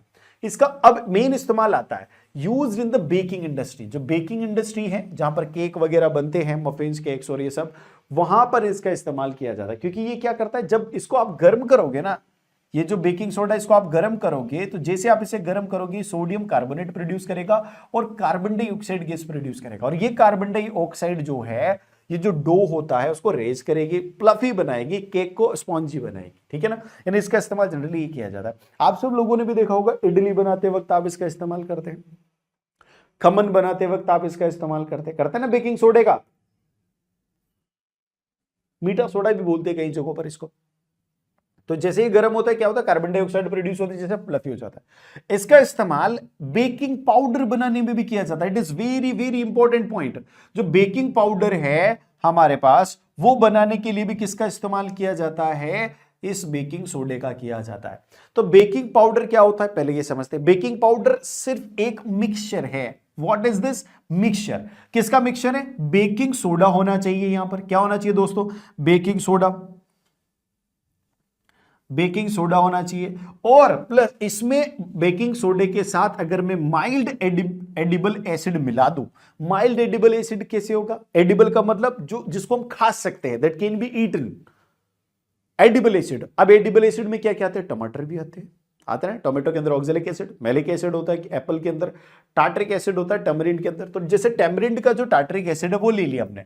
अगर बेकिंग सोडे के साथ में टार्ट्रिक एसिड मिला दूं तो इन दोनों का जो मिक्सचर बनेगा, that is known as baking powder.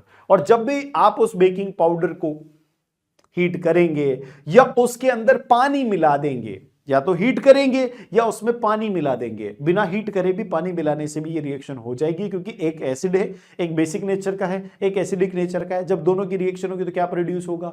Salt, water और कार्बन डाइऑक्साइड यहां पर प्रोड्यूस होने वाले हैं। तो जब इनकी रिएक्शन करते हैं तो सोडियम कार्बोनेट, ये सोडियम हाइड्रोजन कार्बोनेट, इसको बेकिंग सोडा बोलते हैं अपन। ये किसी एडिबल एसिड का H+ लेगा, H+ लेकर क्या बनाएगा? ये रिएक्शन करेगा दोनों आपस में और कार्बन डाइऑक्साइड, वाटर और sodium salt of the acid बना देगा। जो भी एसिड होगा उसका सोडियम सॉल्ट बना देगा और H+ यहां पर वाटर में चला जाएगा और इसके अंदर से OH भी जो है वाटर में चला जाएगा। फिर CO2 बचेगी, वो CO2 अलग से रिलीज हो जाएगी। ठीक है? तो यहां पर जो कार्बन डाइऑक्साइड गैस प्रोड्यूस होती है, ये ब्रेड्स को और ये जो केक होता है उनको सॉफ्ट और स्पॉन्जी बनाने के लिए यूज की जाती है। तो आप लोगों के दिमाग में जो कॉन्फ्यूजन है कि बेकिंग सोडा और बेकिंग पाउडर अलग अलग है क्या, तो बिल्कुल अलग अलग है। बेकिंग सोडा क्या है? Sodium hydrogen carbonate. और बेकिंग पाउडर क्या है? Sodium hydrogen carbonate plus mild edible acid. ठीक है? ये दोनों चीजें आपको क्लियर होनी चाहिए। The pH of a salt used to make tasty and crispy pakodas is 14. Identify the salt and write the chemical equation for its formation. तो यार, क्रिस्पी पकोड़ा बनाने के लिए और सॉल्टी पकोड़ा बनाने के लिए पकोड़े में क्या डालते हैं अपन? Baking soda. बेकिंग सोडा का फॉर्मूला क्या है? NaH, क्या है भाई? NaHCO3। सबसे इंपॉर्टेंट बात यह है कि फॉर्मूला तक आप पहुंच गए, लेकिन यहां पर जो पीएच दे रखा है 14, वो NaSCO3 का नहीं होता, 14 पीएच इसका नहीं होता। तो यानी क्वेश्चन में थोड़ी सी फ्रेमिंग में मिस्टेक है, जो कि बोर्ड ने फ्रेम किया है, तो थोड़ी सी मिस्टेक है उसमें। बाकी आप इसका यहां पर लिख सकते हैं, कैसे फॉर्म होता है, क्या होता है, उसकी केमिकल इक्वेशंस भी आप लिख सकते हैं, उसके फॉर्मेशन की केमिकल इक्वेशन आप लोगों को लिखनी है। फिर हम आगे बढ़ते हैं। White powder is added while baking cakes to make it soft and spongy. Name its main ingredient and explain the function of each ingredient. Write the chemical reaction taking place when the powder is heated during the baking. Same question है, same concept पे है। आपको एक white powder add करना है, ठीक है, किसके लिए? केक को बेक करने के लिए। अब ऐसा व्हाइट पाउडर क्या होगा? वही बेकिंग पाउडर। बेकिंग पाउडर किससे बनेगा? Name it's main ingredients. इसके इंग्रेडिएंट्स क्या होंगे? बेकिंग सोडा और एडिबल एसिड। और उनके फंक्शंस क्या होंगे? दोनों एक दूसरे को न्यूट्रलाइज करेंगे, न्यूट्रलाइज करके नया सॉल्ट, और क्या प्रोड्यूस होगा? कार्बन डाइऑक्साइड, जिससे फिर ये राइज हो जाएगा डो, और ये जो केक है फ्लफी और स्पॉन्जी बन जाएगा। ठीक है, ये सारी चीजें हैं। अगर आप उसमें आटा मिलाते हैं, आप उसमें पानी मिलाते हैं तो भी हो जाएगा, अगर आप उसमें क्या उसको हीट करते तो भी हो जाएगा ना। आटा मिलाते बोल दिया मैंने। चलो आगे बढ़ते हैं, वॉशिंग सोडा पर आते हैं। तो यार आप लोगों ने अभी देखा कि जैसे ही सोडियम हाइड्रोजन कार्बोनेट को आप हीट करते हैं, ये सोडियम कार्बोनेट देता है और क्या रिलीज करता है? Carbon dioxide. तो यहां पर अगर आप इसको हीट करोगे तो सोडियम कार्बोनेट और कार्बन डाइऑक्साइड रिलीज हो जाएगी। और यही सोडियम कार्बोनेट को जब मैं हाइड्रेट करता हूं, हाइड्रेट बोले तो इसके अंदर वाटर के मॉलिक्यूल जब ऐड करता हूं तो ये बनाता है सोडियम कार्बोनेट डॉट 10H2O। और ये जो 10H2O है ये इसके अंदर वाटर ऑफ क्रिस्टलाइजेशन के तौर पर है। तो यानी कंबाइनली आपको वॉशिंग सोडा के बारे में अगर कोई पूछे तो वॉशिंग सोडा का फॉर्मूला क्या है? Na2CO3.10H2। जी आपके वॉशिंग सोडा का फॉर्मूला। इसके यूजेस क्या क्या है भाई? वॉशिंग सोडा का use generally burnt on grease from the kitchen utensils, kitchen utensils में से बर्न्ट ऑन ग्रीसेस निकालने के लिए करते हैं। ये प्रोमिनेंटली यूज किया जाता है सोप, ग्लास और पेपर इंडस्ट्री में। ये हेल्प करता है परमानेंट हार्डनेस ऑफ वाटर को रिमूव करने में। यानी वाटर बहुत ज्यादा हार्ड है, उसमें आप अच्छे से काम नहीं कर सकते, साबुन का इस्तेमाल नहीं कर सकते, तो आप यूज कीजिए क्या? वॉशिंग सोडे का। वॉशिंग सोडे से बिल्कुल सॉफ्टर हो जाएगा और अच्छे से काम उसमें चलेगा। It acts as the raw material in the manufacturing of various sodium compounds, for example borax. Borax नाम का एक कंपाउंड है, उसमें भी ये रॉ मटेरियल के तौर पर यूज होता है, आप इसको यूज करते हैं। अब आ जाओ क्वेश्चन पे। क्वेश्चन क्या है? How is washing soda prepared from the sodium carbonate? Sodium carbonate से वॉशिंग सोडा कैसे प्रिपेयर होता है? उसको हाइड्रेट करके प्रिपेयर होता है। गिव इट्स केमिकल इक्वेशन, उसकी केमिकल इक्वेशन दे दीजिए। State the type of this salt, किस टाइप का ये सॉल्ट है? ये एसिडिक है, बेसिक है या फिर न्यूट्रल है? तो सबसे पहले तो प्रिपरेशन की बात करते हैं अपन। प्रिपरेशन कैसे होगी? सोडियम कार्बोनेट से बनाना है तो ये सोडियम कार्बोनेट है, प्लस इसके 10H2O के साथ रिएक्शन होगी और क्या बनाएगा? ये इसको हाइड्रेट कर दिया तुमने, ये बन गया सोडियम कार्बोनेट डॉट 10H2O और ये बन गया आपका वॉशिंग सोडा। इसका नेचर कैसा है? आप सब लोग जानते हैं कि ये वॉशिंग सोडा बेसिक नेचर का होता है। किस नेचर का? बेसिक नेचर का, क्योंकि इसके अंदर जो कॉन्स्टिट्यूएंट है सोडियम कार्बोनेट, ये सोडियम कार्बोनेट एक बेसिक सॉल्ट है। Name the type of hardness of the water which can be removed by it. ठीक है, तो किस टाइप की हार्डनेस? इसके अंदर जो मैग्नीशियम और जो अमोनियम आयन की जो हार्डनेस होती है वाटर के अंदर, वो ये रिमूव करता है। अमोनियम आयन टाइप की, ठीक है, ये वो रिमूव कर देता है। 2020 में क्वेश्चन। अब आता है most important part of the chapter, plaster of Paris. भाई कई सारे लोगों ने प्लास्टर ऑफ पेरिस पे अपना ऑटोग्राफ दिया होगा। कभी किसी दोस्त के फ्रैक्चर आ जाता है, प्लास्टर बनता है, तो आप सब लोग पेन से उसके ऊपर ऑटोग्राफ देते रहते। तो ये क्या माजरा है उसको समझते हैं। जब आप जिप्सम को हीट करते हैं, मेरी बात ध्यान से समझना, जिप्सम क्या है अभी यहां पर आप लोग देखेंगे।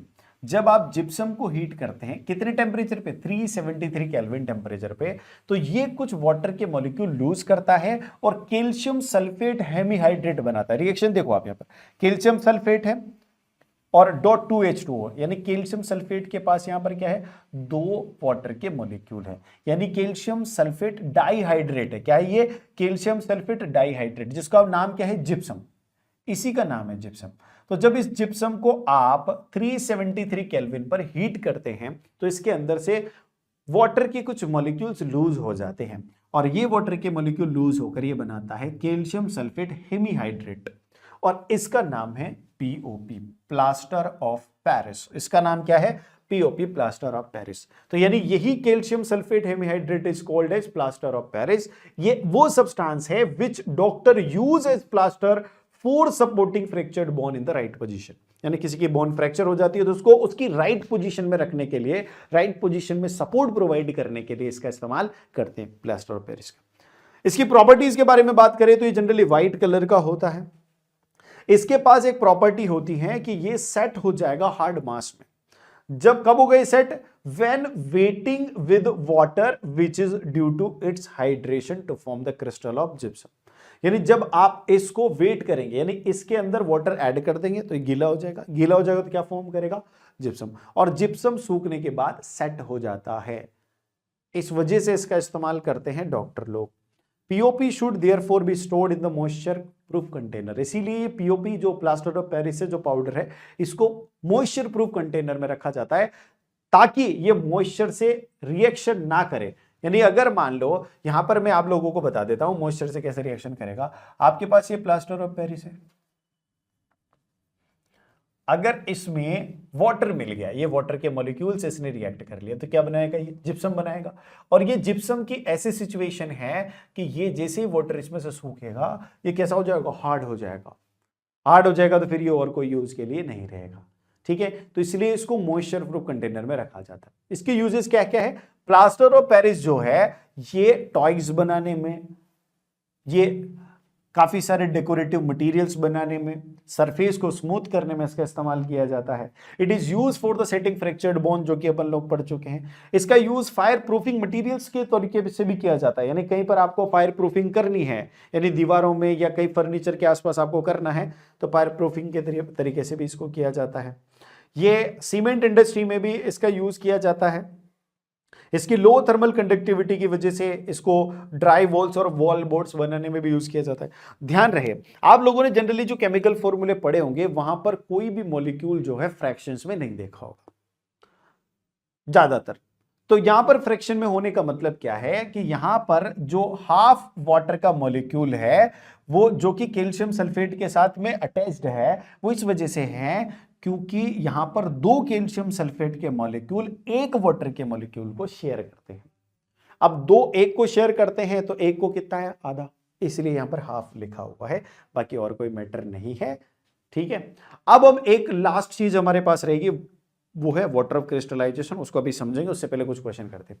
अ compound X which is prepared from the gypsum has been properties of hardening when mixed with the proper quantity of water, identify the X. Gypsum से जो प्रिपेयर हुआ है, ध्यान से समझ रहा हूं, जिसके अंदर पानी मिलाने से फिर वो सेट हो जाता है, हार्ड हो जाता है, तो उसका नाम क्या है, plaster of Paris, POP. Formula क्या है, लिखो, calcium sulphate hemihydrate. Is it clear, hemihydrate. यहां पर लिखा है, केमिकल फॉर्मूला लिखना है उसका, state the difference in chemical composition between baking soda and baking powder. Baking soda और बेकिंग पाउडर की केमिकल कॉम्पोजिशन में जो डिफरेंस आपको स्टेट करना है। बेकिंग सोडा आप जानते हैं, बेकिंग सोडा क्या है, NaHCO3, ठीक है, ये क्या है, बेकिंग सोडा। जबकि बेकिंग पाउडर क्या है दोस्तों, बेकिंग पाउडर बेकिंग सोडा और एडिबल एसिड का मिक्सचर है, जो कि आपको यहां पर बेकिंग पाउडर में लिखना है। 23 और 24 दोनों में क्वेश्चन है। फिर वाटर ऑफ क्रिस्टलाइजेशन को थोड़ा सा हम समझ लेते हैं। वाटर ऑफ क्रिस्टलाइजेशन ऐसा नहीं है कि पानी उसमें मिलाया तो वो गीला हो गया, नहीं, वो वाटर उसमें क्रिस्टल की तरह सेट होता है। तो वाटर ऑफ क्रिस्टलाइजेशन और hydration refers to the fixed number of water molecules that are chemically bound, यानी यहां पर जो वाटर मॉलिक्यूल हैं वो उस सब्स्टिट्यूट के, उस सब्सटेंस के साथ केमिकली बाउंडेड है within the crystal structure, not directly attached to the metal but forming the part of the salt framework. जैसे यहां पर देखेंगे कॉपर सल्फेट है, कॉपर सल्फेट यहां पर 0.5H2O लिखा हुआ है, यानी पेंटाहाइड्रेट है। तो यहां पर क्या हो रहा है, ये वाटर के मॉलिक्यूल इस मेटल से अटैच नहीं है, पर यहां पर जो सब्सटेंस है, ये जो सॉल्ट है, कॉपर सल्फेट है, इसके क्रिस्टल का पार्ट है, इसके स्ट्रक्चर का पार्ट है। और ये जब वाटर इसके अंदर ऐड होता है, यानी वाटर ऑफ क्रिस्टलाइजेशन जब किसी के साथ ऐड होता है, तो ये उसका कलर, उसका शेप और उसकी स्टेबिलिटी को अफेक्ट करता है, ये चेंज करता है। ठीक है, जैसे आप लोगों ने देखा होगा कि कॉपर सल्फेट को अगर हम गर्म करते हैं तो ये व्हाइट रहता है, लेकिन जैसे इसके अंदर पानी मिलाते हैं, यानी इसको हाइड्रेट करते हैं, तो ये कैसा हो जाता है, ब्लू हो जाता है। क्या बोलते हैं इसको, ब्लू विट्रियोल। कैसा हो जाता है, ये ब्लू हो जाता है, और इसी को ब्लू विट्रियोल भी बोलते हैं। ठीक है, उसके बाद यहां पर सोडियम कार्बोनेट 10H2 है, आपने देखा होगा, इसको क्या बोलते हैं अपन, वॉशिंग सोडा। इसके अंदर भी वाटर ऑफ क्रिस्टलाइजेशन है। ठीक है, कैल्शियम ये जो है डाइहाइड्रेट है, इसको क्या नाम है इसका, जिप्सम। ठीक है, ऐसे ही इससे बनने वाला क्या है, हेमीहाइड्रेट, उसको बोलते हैं पीओपी। ठीक है, फेरस सल्फेट 7H2 है, इसको बोलते हैं अपन ग्रीन विट्रियोल। क्या बोलते हैं बच्चों इसको, ग्रीन विट्रियोल। ये ग्रीन कलर का होता है, इसको ग्रीन विट्रियोल भी बोलते हैं। इसके अंदर भी वाटर ऑफ क्रिस्टलाइजेशन। ठीक है, ये कुछ चीजें हैं जो आप लोगों को वाटर ऑफ क्रिस्टलाइजेशन में पढ़नी है।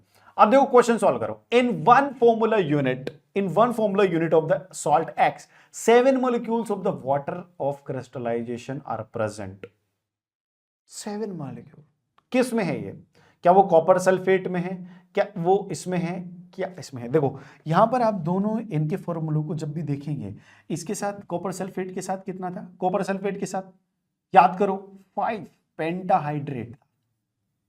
ठीक है, आप अपने मन से 6 नहीं कर सकते, ठीक है ना, वो इसी कांस्टेंट प्रोपोर्शन में। इसके साथ कितना था, यहां पर 10, इसके साथ कितना था 10H2,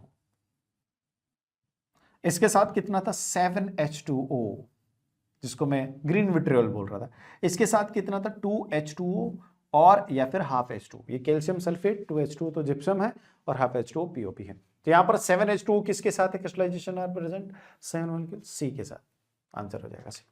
आगे बढ़ते हैं अपन। How can it be proved that the water of crystallisation make a difference in the state and colour of the compound. यहां पर आप फेरस सल्फेट या कॉपर सल्फेट दोनों में से किसी एक का एग्जाम्पल ले सकते हैं। फेरस सल्फेट या कॉपर सल्फेट दोनों में से किसी एक का एग्जाम्पल आप यहां पर ले सकते हैं, और देख सकते हैं कि जैसे ही इसमें इसको हीट करूंगा तो जो इसका कलर है वो चेंज हो जाएगा। इसका कलर क्या हो जाएगा, ये FeSO4 बनेगा, और ये कैसा हो जाएगा, व्हाइट कलर का। सिमिलरली यहां पर जो है ये भी व्हाइट कलर हो जाएगा। जब ये क्या है, कौन से कलर का है, ये ग्रीन कलर का है। ये कौन से कलर का है, ब्लू कलर का। यानी ये अपना कलर चेंज कर लेते हैं। कॉपर सल्फेट जो बनेगा वो कैसा हो जाएगा, व्हाइट हो जाएगा। ऐसा क्लियर, ये चीज है। यहां पर देखो 2025 में क्वेश्चन है, water of crystallisation is present in, इनमें से किस में वाटर ऑफ क्रिस्टलाइजेशन प्रेजेंट है। क्या ब्लीचिंग पाउडर में, नहीं, ब्लीचिंग में नहीं है। क्या प्लास्टर ऑफ पेरिस में, बिल्कुल है। क्या वॉशिंग सोडा में है, बिल्कुल है। बेकिंग सोडा में नहीं। तो आंसर क्या हो जाएगा, second and third. Second and third किसमें है, second and third B option में है। ठीक, आप लोगों को इनके फॉर्मूले भी याद होने चाहिए। तो this is all about the chapter बच्चों। मिलते हैं अपन अगले वीडियो में, अगले चैप्टर में, और आप सब लोग इसी प्रकार से बहुत अच्छे से सारे कॉन्सेप्ट्स को क्लियर करते रहें, इसी प्रकार एग्जाम में मचाते रहें, सारे एग्जाम के क्वेश्चंस को सॉल्व करते रहें। Thank you very much.